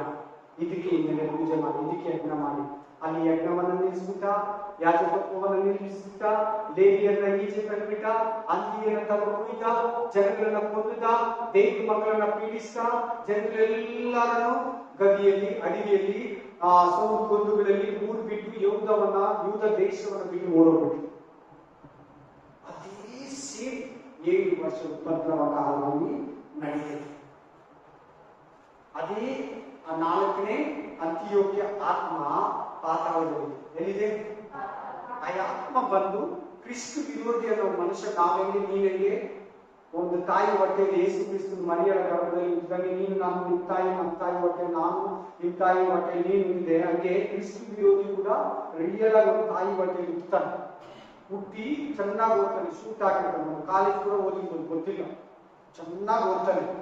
ಆಮೇಲೆ ಅವನ ಒಳಕ್ಕ ಇಲ್ಲಿ ಬಿದ್ದೋಗಿದ್ದ ಈ ಸತ್ತೋದಲ್ಲ. ನಾನು ಯಾರ ಹೆಸರು ಹೇಳಿದ್ರೆ ಇಲ್ಲಿ ಚಿಕ್ಕ ಕೊಂಬು, 4ನೆಯ ಅಂತಿಯೋಕ್ಯ ಆತ್ಮ ನಾಳೆ ದಿನ ಬರೋ 7ನೇ ವರ್ಷ ಉಪದ್ರವ ಕಾಲದಲ್ಲಿ ಸೈತಾನ ಮಗನಾಗಿರೋ ಕ್ರಿಸ್ತು ವಿರೋಧಿ ಅವನೊಳಗಡೆ ಕೂತಿದೆ ಆತ್ಮ. ಅದನ್ನೇ ಆಂಟಿ ಕ್ರೈಸ್ಟ್, ಅಂತಿಕ್ರಿಸ್ತು, ಕ್ರಿಸ್ತು ವಿರೋಧಿ ಆತ್ಮ ಸೈತಾನ ಮಗನೊಳಗಡೆ ಕೂತಿದೆ. ಆವಾಗ ಸೇಮ್ ಟು ಸೇಮ್ ಆ 3ನೇ ದೇವಾಲಯ ಇನ್ನೂ ಕಟ್ಟಿಲ್ಲ. ಈ ದೇವಾಲಯವರೆಗೂ ಆ ಕಟ್ಟಡ ದೇವಾಲಯ ಯಜ್ಞಪ್ಪ. ಯಾರಿಗೊಂದು ದೇವಾಲಯ ಬೈಬಲ್ ಪ್ರಕಾರ ನಾವೇ. ಯಾಕಂದ್ರೆ ಒಂದು ದೇವಾಲಯ ಇಲ್ಲ ಗೊತ್ತೆ, 2,000 ವರ್ಷದಿಂದ ಈ ದೇವಾಲಯ ಎತ್ತಲ್ಪಡುವವರೆಗೂ ಆ ದೇವಾಲಯ. ಆ 7 ವರ್ಷ ಉಪದ್ರವ ಕಾಲ ಯಾರಂದ್ರೆ ಇಸ್ರಾಯೇಲಿಗೆ, 12 ಕುಲಗಳಿಗೆ, ಯೂದ ಜನಕ್ಕೆ. ತಿರ್ಗಾ ಅವರು ಯಜ್ಞ ಅರ್ಪಿಸ್ತಾರೆ, ದೇವಾಲಯ ಕಟ್ತಾರೆ, ಅಲ್ಲಿ ಕೆಂಪು ಹಸುವನ್ನ ಕುಯ್ತಾರೆ, ಯಜ್ಞ ವೇದಿಗಳನ್ನು ನಡೆಸ್ತಾರೆ. Amen. Hallelujah. Praise the lord. ಏನ್ ಮಾಡ್ತಾ ಇನ್ನು ಚಿಕ್ಕ ಕೊಂಬು ಏನ್ ಮಾಡ್ತು? ಹೆಚ್ಚಿಸಿಕೊಂಡು ನಕ್ಷತ್ರ ಗಣಕ್ಕೆ ವಿರೋಧವಾಗಿ ನಿಂತು ಅವರ ಅಧಿಪತಿಯನ್ನು ವಿರೋಧಿಸಿ ಅಲ್ಲಿ ಏನ್ ನಿಲ್ಲಿಸ್ಬಿಟ್ಟ? ಯಜ್ಞ ನೈವೇದ್ಯ ಪಾನಗಳನ್ನು ನಿಲ್ಲಿಸ್ಬಿಟ್ಟ. ಅಸಹ್ಯ ಕಾರ್ಯಗಳನ್ನು ಮಾಡ್ದ, ದೈವ ಜನರನ್ನ ಕೊಂದ, ಬಸ್ರಿಯರನ್ನ ಕೊಂದ, ಚಿಕ್ಕ ಮಕ್ಕಳು, ಮುದುಕರು, ಅಂದಿರ ಪ್ರತಿಯೊಬ್ಬರನ್ನ ಒಂದೇ ಸಾರಿ ಒಂದೇ ದಿನದಲ್ಲಿ 80,000 ಜನನ ಕೊಂದ್ಬಿಟ್ಟ. ಆ ಕಾಲದಲ್ಲಿ ಗ್ರೀಕ್ ಸಾಮ್ರಾಜ್ಯ ಈ ಭೂಮಿಯನ್ನ ರೂಲ್ ಮಾಡುವಾಗ ಅಂತಿಯೋಕ್ಯ, 4ನೇ ಅಂತಿಯೋಕ್ಯ. 4ನೇ ಅಂತಿಯೋಕ್ಯ ಅಂದ್ರೆ ಏನ್ ಗೊತ್ತಾ? 3ನೇ ಅಂತಿಯೋಕ್ಯ ಆದ್ಮೇಲೆ 4ನೇ ಅಂತಿಯೋಕ್ಯ ಬಂದ. ಈಗ ಅರ್ಥ ಆಯ್ತಾ? First king, second king, third king, fourth king. ರಾಜನ ಏನಂತಾರೆ ಹೇಳು ಐಗುಪ್ತದಲ್ಲಿ? ಫರೋಹನನ್ನು. ಯೇಸು ಕ್ರಿಸ್ತನ ಕಾಲದಲ್ಲಿ ಯೂದ ಜನವನ್ನು ಆಳ್ತಾ ಇದ್ದಂತ ರಾಜ ಹೆಸರು ಏನ್ ಹೇಳು? ಏರೋದ. ಅವ್ರ ಅಣ್ಣ ಹೆಸರು ಏನ್ ಹೇಳು? ಫಿಲಿಪ. ಏರೋದ ಅಂದ್ರೆ ರಾಜ ಅಂತ ಅರ್ಥ ಅಷ್ಟೇ. ಈಗ ಮುಖ್ಯಮಂತ್ರಿ ಯಾರು ಹೇಳಿ? ಅದು ಗೊತ್ತಿಲ್ವಾ? ಇರ್ತಾರೆ ಇಲ್ಲ ನಾಳೆ ಅಂತ ಡೌಟ್. ಪಾಪ ಇದು KSLC ಕರೆಕ್ಟ್. ಅವ್ರಿಗಿನ ಮುಂಚೆ ಯಾರು? ಅವ್ರಿಗಿನ ಮುಂಚೆ ಯಾರು ಇದ್ದಿದ್ರು? ಅದು ಗೊತ್ತಿಲ್ಲ, ಅದು ನಾನು ಬೇಡ, ಅವ್ರಿಗೆ ಸಬ್ಜೆಕ್ಟ್ ಬೇರೆ. ಪ್ರಧಾನಮಂತ್ರಿ, ಮುಖ್ಯಮಂತ್ರಿ ಅನ್ನೋದೇ ಪಾರೋನ್. ಅದೇ ರೀತಿ ಅಂತಿಯೋಕ್ಯ. ಆಮೇಲೆ ನಾಲ್ಕನೇ ಅಂತಿಯೋಕ್ಯ. ಅಂತಿಯೋಕ್ಯನು ಇವನು ಬಹಳ ಅಸಹ್ಯ ಮನುಷ್ಯ. ಯೂತ್ ಕಂಡ್ರೆ ಅವನಿಗಾಗಲ್ಲ, ದೇವರು ಮಕ್ಕಳಂದ್ರೆ ಆಗಲ್ಲ, ಇಸ್ರಾಯೇಲ್ ಜನರಂದ್ರೆ ಅವನಿಗಾಗಲ್ಲ. ಅದನ್ನೇ ಇಲ್ಲಿ ಬರ್ಲಿಕ್ಕಿದ್ದಾರೆ. ನಿಮ್ಮ ಮನೇಲಿ ಹೋಗ್ಕೊಳ್ಳಿ, ಪ್ಲೀಸ್ ಟೈಮ್ ಆಗುತ್ತೆ. ಆಮೇಲೆ ನಾನು ಸ್ವಲ್ಪ ವಿವರವಾಗಿ ವಿವರಿಸಿದೆ, ಇನ್ನು ಜಾಸ್ತಿ ಇದೆ, ನಾನು ಫುಲ್ ಆಗಿ ವಿವರಿಸಿಲ್ಲ. ಮನೇಲಿ ಹೋಗಿ ಓದ್ಕೊಳ್ಳಿ. ಅದೇ ಒಂದು ಆಕ್ಟಿಂಗು 4-7 ವರ್ಷ ಉಪದ್ರವ ಕಾಲದಲ್ಲಿ ಕ್ರಿಸ್ತು ವಿರೋಧಿ ಸೇಮ್ ಹಂಗೆ ಮಾಡ್ತಾನೆ. ದೇವಾಲಯದಲ್ಲಿ ನುಗ್ಗಿ ನಾನೇ ದೇವರಂತ ಕುತ್ಕೊಂಡು ನನ್ನೇ ದೇವರಂತ ಪೂಜಿಸಿ ಅಂತೇಳಿ ಅಲ್ಲಿ ಹಂದಿಯನ್ನು ತಂದು ಕುಯ್ದು ನನಗೆ ಯಜ್ಞ ಮಾಡಿ ಅಂತೇಳಿ ಅವನು ದೇವರಾಗಿ ತನ್ನನ್ನು ತಾನು ನಕ್ಷತ್ರದಿಂದ ದೇವ್ರ ಮಕ್ಕಳು ಯೂದರ ಹತ್ರ ದೇವ್ರ ಹತ್ರ ಹೆಚ್ಚಿಸ್ಕೊಂಡು ನಾನೇ ದೇವರಂತ ಏನಂತಾರೆ, 7 ವರ್ಷ ನಾನೇ ದೇವ್ರು. ಯಾರು ಪ್ರೇಯರ್ ಮಾಡಬಾರ್ದು, ಯಾವ ದೇವ್ರಿಗೆ ಎಳೆ ಆಗಬಾರ್ದು, ಪೂಜೆ ಮಾಡಬಾರ್ದು, ತೆಂಗಿನಕಾಯಿ ಹೊಡಿಬಾರ್ದು, ಬಾಳೆಹಣ್ಣು ಇಕ್ಬಾರ್ದು, ಮಸೀದಿ ಹೋಗಿ ಅಲ್ಲ ಕರಿಬಾರ್ದು ಅಂದ್ಬಿಡ್ತಾನ ನಾವು. ಎಲ್ಲ ದೇವರಿಗಿಂತ ಯಾವ ಹಳೆ ದೇವರು ಇಕ್ಕಲ್ಲ, ನಾನೇ ದೇವರು. ಎಲ್ಲಂದ್ರೆ ಹೇಳಿ ಮಾತು, ಎಲ್ಲಂದ್ರೆ ಹೇಳಿ. ಈ ಆಸೆ ಪಟ್ಟಿದ್ದು ಅವ್ನು ಎಲ್ಲೆಲ್ಲಿ ಪರಲೋಕದಲ್ಲಿ. ಕರೆಕ್ಟ್. ನನ್ಗೆ ಏನ್ ಕಡಿಮೆ ಇದೆ ನೋಡಿ, ಒಂದು ಕೂಟಕ್ಕೆ ನನ್ನ ಒಡೆಯ ಆರಾಧನಾ ವೀರ್ನು ನನ್ನ ಇನ್ಚಾರ್ಜ್ ಒಂದು ಗ್ರೂಪ್ನೇ ನನ್ನ ಕೈ ಕೊಟ್ಟಿದ್ದಾನೆ. ನನಗೇನು ಕಡಿಮೆ ಇದೆ? ವಜ್ರ ವೈಡೂರ್ಯ ಬೆಂಕಿಗಳ ಮಧ್ಯದಲ್ಲಿ ನಾನು ಚಲಿಸ್ತಾ ಇದ್ದೀನಿ. ಓ, ಎಷ್ಟು ಚೆನ್ನಾಗಿದೆ ಗೊತ್ತಾ? ಪರಲೋಕದಲ್ಲಿ ಸೈತಾನ ಆಮೇಲೆ ಬಂದಿದ್ದ ಹೆಸರು ಅವನಿಗೆ. ಅದಕ್ಕಿಂತ ಮುಂಚೆ ಅವನ ಹೆಸರು ಲೂಸಿಫರ್. ಗಬ್ರಿಯಲ್ ಕೇಳಿದ್ದೀರಾ? ಹಂಗೆ ಲೂಸಿಯೇಲ್, ಗಬ್ರಿಯಲ್. ಆಮೇಲೆ ಹಲ್ಲೆಲೂಯಾ.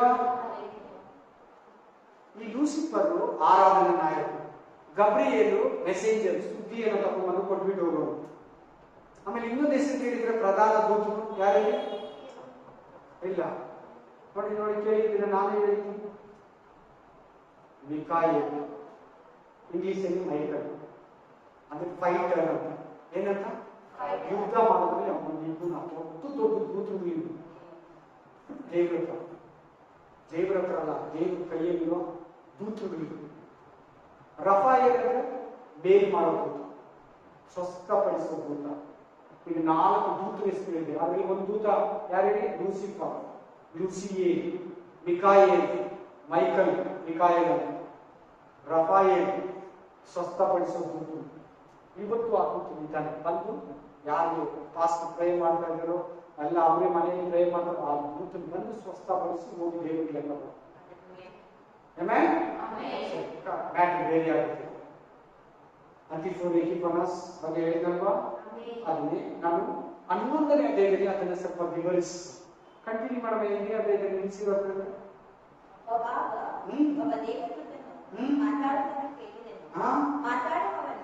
ಯಾವ ಸಾಮ್ರಾಜ್ಯ ಈ ಭೂಮಿಯಲ್ಲಿರುವ ಯೂದರನ್ನ ನೋಡಿ ದ್ವೇಷಿಸಿ 80,000 ಜನನ ಕೊಂದು ಹೆಂಗಸರು ಮಕ್ಕಳು ಇಲ್ಲ ಅಂದಿರ ಅವನ್ನೆಲ್ಲ ಓಡಿಸಿ ದೇವಾಲಯದಲ್ಲಿ ನುಗ್ಗಿ ಯಜ್ಞವನ್ನ ನಿಲ್ಲಿಸಿ ಅಲ್ಲಿ ಹಂದಿಯನ್ನ ಕುಯ್ದು ಅಲ್ಲಿ ಆ ಸ್ಥಳವನ್ನ ಅಶುದ್ಧ ಮಾಡಿ ಅಸಹ್ಯ ವಸ್ತುವನ್ನ ಅಲ್ಲಿಟ್ಟು, ಅಸಹ್ಯ ವಸ್ತು ಅಂದ್ರೆ ಹಂದಿ. ಯಾರು ಯಾವ ಕಾಲದಲ್ಲಿ ಯಾವ ಸಾಮ್ರಾಜ್ಯ ಇರೋವಾಗ ಮಾಡಿದ್ದು? ಗ್ರೀಕ್ ಸಾಮ್ರಾಜ್ಯ ಭೂಮಿಗಿರೋ. ಆಮೇಲೆ ಹಲ್ಲೆಲೂಯಾ. ನೆಕ್ಸ್ಟ್ ಮಾಡಿ ಮಾತಾಡುವವನು ಮತ್ತೊಬ್ಬ ದೇವದೂತನನ್ನು ಸಂಬೋಧಿಸಿ ನಿತ್ಯ ಹೋಮವನ್ನು ನಿಲ್ಲಿಸುವುದು, ಭಯಂಕರವಾದ ದೇವದ್ರೋಹ ಮಾಡುವುದು, ಪವಿತ್ರಾಲಯವನ್ನು ದೇವ ಭಕ್ತ ಗಣವನ್ನು ತುಳಿಯುವುದು ಎಂಬ ಕನಸಿನ ಕಾರ್ಯಗಳು ಎಷ್ಟು ಕಾಲ ನಡೆಯುವವು ಎಂದು ಪ್ರಶ್ನೆ ಮಾಡಲು ಅವನು ಇವನಿಗೆ ಉದಯಸ್ತಮಾನಗಳ 2,000 ಅಂದ್ರೆ ಹಗಲು ರಾತ್ರಿ, ಡೇ ಅಂಡ್ ನೈಟ್ ಲೆಕ್ಕದಲ್ಲಿ ದಿನ ಲೆಕ್ಕ 2,300ರವರೆಗೆ ನಡೆಯುವುದು. ಅನಂತರ ಪವಿತ್ರಾಲಯಕ್ಕೆ ಪುನಃ ನ್ಯಾಯ ಸ್ಥಾಪನೆಯಾಗುವುದು ಎಂದು ಹೇಳಿದನು. ದಾನಿಯೇಲನಾದ ನಾನು ಕನಸನ್ನು ಕಂಡು 1000 ವರ್ಷ ಆಗಲಿಕ್ಕೆ ಪುನರ್ ಸ್ಥಾಪನೆ. ಆಮೇಲೆ ಕನಸನ್ನು ಕಂಡು ಅದನ್ನು ಗ್ರಹಿಸಲು ಪ್ರಯತ್ನಿಸುತ್ತಿರುವಾಗ ಇಗೋ ಮನುಷ್ಯ ಸದೃಶನೊಬ್ಬರು ನನ್ನ ಎದುರಿಗೆ ನಿಂತಿದ್ದನು. ಆಗ ಗಬ್ರಿಯೇಲನೇ ಕನಸಿನ ಅರ್ಥವನ್ನು ಇವನಿಗೆ ತಿಳಿಯಪಡಿಸುವುದು. ಮನುಷ್ಯ ಧ್ವನಿಯಂತ ಒಂದು ವಾಣಿಯು ಮೂಲ ಕಾಲುವೆಯ ತಡೆಗಳ ನಡುವೆ ನನಗೆ ಕೇಳಿಸಿತು. ಎಷ್ಟು ವರ್ಷ? ಅದನಂತೆ ಅದನ್ನ ಅವನು ನನ್ನ ಬಳಿಗೆ ಬಂದನು. ಅವರು ಬರಲು ನಾನು ಭಯಭ್ರಾಂತನಾಗಿ ಅಡ್ಡಬಿದ್ದೆನು. ಈ ಕನಸನ್ನು ನೋಡಿ ಏನಾಗಿದೆ, ಮುಂದೆ ನಡೆದೆಲ್ಲ ದಾನಿಯಲ್ಲಿ ದೇವರು ತೋರಿಸ್ಬಿಟ್ಟ, ಅವನಿಗೆ ಭಯ ಆಗೋಯ್ತು. ಇಷ್ಟು ಭಯಂಕರವಾಗಿದೆ. ಲಾಸ್ಟ್ ಡೇಸ್, ಎಂಡ್ ಟೈಮ್, ಅಂತ್ಯ ಕಾಲ, ಮುಂದೆ ಫ್ಯೂಚರ್ ಎಲ್ಲ ನೋಡಿಸ್ಬಿಟ್ಟಾರೆ ದಾನಿಯಲ್ಲಿ. ಇನ್ನು ಬರದೇ ಇರೋ ದಿನಗಳು ಹೆಂಗಿರ್ತದೆ, ಕ್ರಿಸ್ತತ್ವ ದೇವ್ರ ಮಕ್ಕಳನ್ನ ಹೆಂಗೆ ಪೀಡಿಸ್ತಾನೆ, ಅಂಟಿ ಕ್ರೈಸ್ಟ್ ಪೀರಿಯಡ್ ಎಲ್ಲ ನೋಡ್ಬಿಟ್ಟ. ನಾವಿನ್ನೂ ನೋಡಿಲ್ಲ, ಅವನಿಗೆಲ್ಲ ತೋರಿಸ್ಬಿಟ್ಟ. ಇವನಿಗೆ ಭಯ ಬಂದ್ಬಿಟ್ಟು ಆಮೇಲೆ ಅದರಂತೆ ಅವನು ನನ್ನ ಬಳಿಗೆ ಬಂದನು. ಅವನು ಬರಲು ನಾನು ಭಯಭ್ರಾಂತನಾಗಿ ಅಡ್ಡಬಿದ್ದೆನು. ನನಗೆ ಅವನು, ನರಪುತ್ರನೇ, ಇದು ಮಂದಟ್ಟಾಗಿರಲಿ, ಇದು ಅಂತ್ಯಕಾಲದಲ್ಲಿ ನೆರವೇರುವ ನಿನ್ನ ಕಾಲದಲ್ಲೆಲ್ಲ, ಅಪೋಸ್ತಲರ ಕಾಲದಲ್ಲೆಲ್ಲ, ಪ್ರವಾದಿಗಳ ಕಾಲದಲ್ಲೆಲ್ಲ, ಸಭೆ ಎತ್ತಲ್ಪಡ್ತಿದ್ದ ಕಾಲದಲ್ಲೆಲ್ಲ, ಅಂತ್ಯಕಾಲ ಸಭೆ ಎತ್ತಲ್ಪಟ್ಟು ನಡೆಯುವ ಕಾರ್ಯ. ಯಾವಾಗ ಹೋಮ ನಿಲ್ಲಿಸ್ತಾನೆ, ಯಾವಾಗ ಅಶುದ್ಧ ವಸ್ತುವನ್ನು ದೇವಾಲಯದಲ್ಲಿ ತರ್ತಾನೆ, ದೇವ್ರ ಮಕ್ಕಳನ್ನ ಪೀಡಿಸ್ತಾನೆ, ದೇವರಿಗಿಂತ ತನ್ನನ್ನು ಹೆಚ್ಚಿಸ್ಕೊತಾನೆ, ಯಾವಾಗ ನಡೆಯೋದು ಗೊತ್ತಾ ದಾನಿಯೇಲ? ಅಂತ್ಯ ಎಂಡ್ ಟೈಮ್. ಇನ್ನೂ ಒಂದು ಪದ ಬಳಸ್ತಾರೆ ನೋಡಿ ಅಲ್ಲಿ, ಅಂತ್ಯಕಾಲದಲ್ಲಿ ನೆರವೇರುವ ಕನಸನ್ನು ಹೇಳಿದನು. ಅವರು ನನ್ನೊಡನೆ ಮಾತಾಡುತ್ತಿರುವಲ್ಲಿ ನಾನು ಮೈಮರೆತು ಅಡಿಮಗವಾಗಿ ಬಿದ್ದಿದ್ದೇನೆ. ನೆನಪಿದೀಗ ಆ ಕನಸನ್ನ ನೋಡಿ ರಿಯಲ್ ಆಗಿ ದಾನಿಯೇಲನ ಭಾರಿ ಶಿಕ್ಷಕರು ಮುಖದಲ್ಲಿ ಧೈರ್ಯ, ಕಡೆ ಎಲ್ಲ ಹೋಗ್ಬಿಟ್ಟು ಕೇಳಿಸ್ಕೊಂತ ಇದ್ದೀರಾ? ಸಿಂಪಲ್ ಆಗಿ ಹೇಳ್ತೀರಾ? ಅವನು ಕನಸಿನ ದರ್ಶನ ಅರ್ಥ ನೋಡಿ ಅವನ ಬಾಡಿಯಲ್ಲಿ ಪವರೇ ಹೋಯ್ತು. ಆ ಮುಖದಲ್ಲಿ, ಅವನ ಹೃದಯದಲ್ಲಿ ಧೈರ್ಯ, ಕಾನ್ಫಿಡೆನ್ಸ್ ಎಲ್ಲ ತುಸ್, ಫುಲ್ ಬಾಡಿ ಎಲ್ಲ ವೈಬ್ರೇಷನ್ ಬಂದ್ಬಿಡ್ತು. ಇಷ್ಟು ಭಯಂಕರವಾದ ಮುಂದಿನ ದಿನಗಳು ಟೈಮಲ್ಲಿ ಹೆಂಗೆ ಜನಗಳು ರಕ್ಷಣೆ ಮಾಡಬೇಕು, ಎಷ್ಟು ಜನ ಕ್ರಿಸ್ತು ವಿರೋಧಿ ಮೋಸ ಮಾಡಿದ ಜನಗಳನ್ನ. ಆಮೇಲೆ ನನ್ನನ್ನು ಮುಟ್ಟಿ ನಿಲ್ಲಿಸಿ ನನಗೆ, ಇಗೋ, ದೇವರು ತನ್ನ ಕೋಪವನ್ನು ತೀರಿಸುವ ಮುಂದಿನ ಕಾಲದಲ್ಲಿ ನಡೆಯತಕ್ಕದ್ದನ್ನು ನಿನಗೆ. ಯಾವಾಗ ದೇವರ ಕೋಪ ಮುಂದಿನ ಕಾಲ? ದೇವರು ಸಮಾಧಾನವಾಗಿದ್ದಾನೆ, ಕೋಪದಲ್ಲಿ ಸಮಾಧಾನವಾಗಿದ್ದಾನೆ. ಸಭೆ ಎತ್ತಲ್ಪಟ್ಟು 7 ವರ್ಷ ಉಪದ್ರವ ಕಾಲ ಬಂದ ಮೇಲೆ ಕೋಪ, ಉಗ್ರತೆಯನ್ನು ತೋರಿಸ್ತಾರೆ. ಅವರಲ್ಲಿ 7 ಉಪದ್ರವಗಳು, 7 ಪಾತ್ರಗಳು, 7 ತುಂತುರಿಗಳು, ಆಮೇಲೆ ಉಗ್ರತೆ ಅಂತಾರೆ. ಏನಂತಾರೆ ಅದನ್ನ? ಈ ಭೂಮಿ ಮೇಲೆ, ಸಮುದ್ರದ ಮೇಲೆ, ಆಕಾಶದ ಮೇಲೆ, ಸೂರ್ಯನ ಮೇಲೆ, ಚಂದ್ರನ ಮೇಲೆ, ನಕ್ಷತ್ರಗಳ ಮೇಲೆ, ಮೀನುಗಳ ಮೇಲೆ, ಮನುಷ್ಯರ ಮೇಲೆ, ಪ್ರಾಣಿಗಳ ಮೇಲೆ, ಮರಗಳ ಮೇಲೆ, ಹುಲ್ಲುಗಾವಲ ಮೇಲೆ, ನದಿಗಳ ಮೇಲೆ, ಸಮುದ್ರದ ಮೇಲೆ, ಬಾವಿಗಳ ಮೇಲೆ, ಕೆರೆಗಳ ಮೇಲೆ ಆ 7 ತುಂತುರಿಗಳನ್ನ, 7 ಪಾತ್ರಗಳನ್ನ ಸೃಷ್ಟಿಸ್ತಾರೆ. ನೀವು ಗೊತ್ತು, ಅದು ಕೇಳಿದ್ರಿ. ನಾನು 3 ತಿಂಗಳಿಂದ ಇದನ್ನ ವಿವರಿಸಿದ್ದೀನಿ. ಅದನ್ನು ಸ್ವಲ್ಪ ಇಲ್ಲಿ ಇಟ್ಕೊಳ್ಳಿ. ದೇವರ ಉಗ್ರತೆ ಅಂದ್ರೆ ಏನಂತ ಹೇಳ್ಕೊಡಿ. ಆಮೇಲೆ ಮುಂದಿನ ಕಾಲದಲ್ಲಿ, ಈ ನಿನ್ನ ಕಾಲದಲ್ಲ, ಮುಂದಿನ ಕಾಲದಲ್ಲಿ, ಮತ್ತಾಯನ ಕಾಲದಲ್ಲ, ಲೂಕನ ಕಾಲದಲ್ಲ, ಪೌಲನ ಕಾಲದಲ್ಲ, ಅಪೊಸ್ತಲರ ಕಾಲದಲ್ಲ, ಮುಂದಿನ ಕಾಲದಲ್ಲಿ ಸಭೆ ಎತ್ತಲ್ಪಟ್ಟ ಮೇಲೆ ನಿನಗೆ ತಿಳಿಸುವೆನು, ಅದು ಕ್ಲುಪ್ತವಾದ ಅಂತ್ಯಕಾಲವೇ. ಸಿಗ್ತಾ ಇವಾಗ ಕ್ಲುಪ್ತವಾದ, ಕ್ಲಿಯರ್ ಆಗಿ ಎಂಡ್ ಟೈಮ್, ಎಂಡು ಅಂತ್ಯಕಾಲದಲ್ಲಿ, ಅಂತ್ಯ ದಿನ. 100 ದಿನ ಅನ್ಕೊಳ್ಳಿ. 100 ದಿನದಲ್ಲಿ 99 ದಿನ ಆಗೋಗಿದೆ. ಇನ್ನೊಂದು ದಿನ ಬಾಗಿದೆ. ಒಂದು ದಿನದಲ್ಲಿ ಎಷ್ಟು ಗಂಟೆ? 24 ಗಂಟೆಯಲ್ಲಿ 23 ಗಂಟೆ ಆಗುತ್ತೆ. 23 ಗಂಟೆಯಲ್ಲಿ 1 ಗಂಟೆಯಲ್ಲಿ ಎಷ್ಟು ನಿಮಿಷ? 60 ನಿಮಿಷದಲ್ಲಿ ಕೂಡ 59 ಸೆಕೆಂಡ್, 59 ನಿಮಿಷ ಆಗೋದು ಒಂದು ಅವರಲ್ಲಿ. ಆಮೇಲೆ ಇನ್ನೊಂದು ನಿಮಿಷ, 1 ನಿಮಿಷದಲ್ಲಿ 59 ಸೆಕೆಂಡ್ ಕೂಡ ಆಗೋಗಿದೆ. ಇನ್ನೊಂದು ಸೆಕೆಂಡ್ ಬಾಕಿ. ಆ 1 ಸೆಕೆಂಡ್ ಬಗ್ಗೆ ಮಾತಾಡ್ತಾರೆ. ನಿಮ್ಗೆ ಅರ್ಥ ಆಗಿದೆ ಅನ್ಕೋತೀನಿ. End time, end 100 days duration.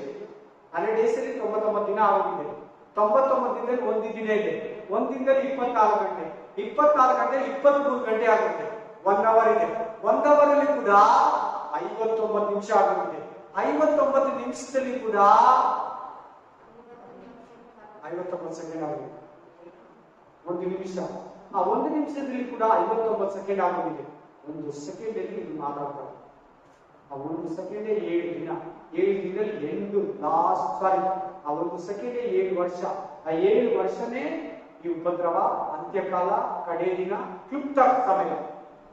ಆಮೇಲೆ ನೀನು ನೋಡಿದ 2 ಕೊಂಬಿನ ಟಗರು ಸಾಕು, ಅದು ಅವಾಗಲೇ ಗೊತ್ತಿದೆ. ಅದು ದಾಟಿ ಮುಂದಕ್ಕೆ ಹೋಗ್ಬೇಕು, ಲಾಸ್ಟ್ ಕೆಳಗಡೆ ಅಧರ್ಮಿಗಳ ಅಧರ್ಮವು ಪೂರ್ತಿಯಾದಾಗ ಹಾ. ಕಠಿಣ ಮುಖನು ಹಾ.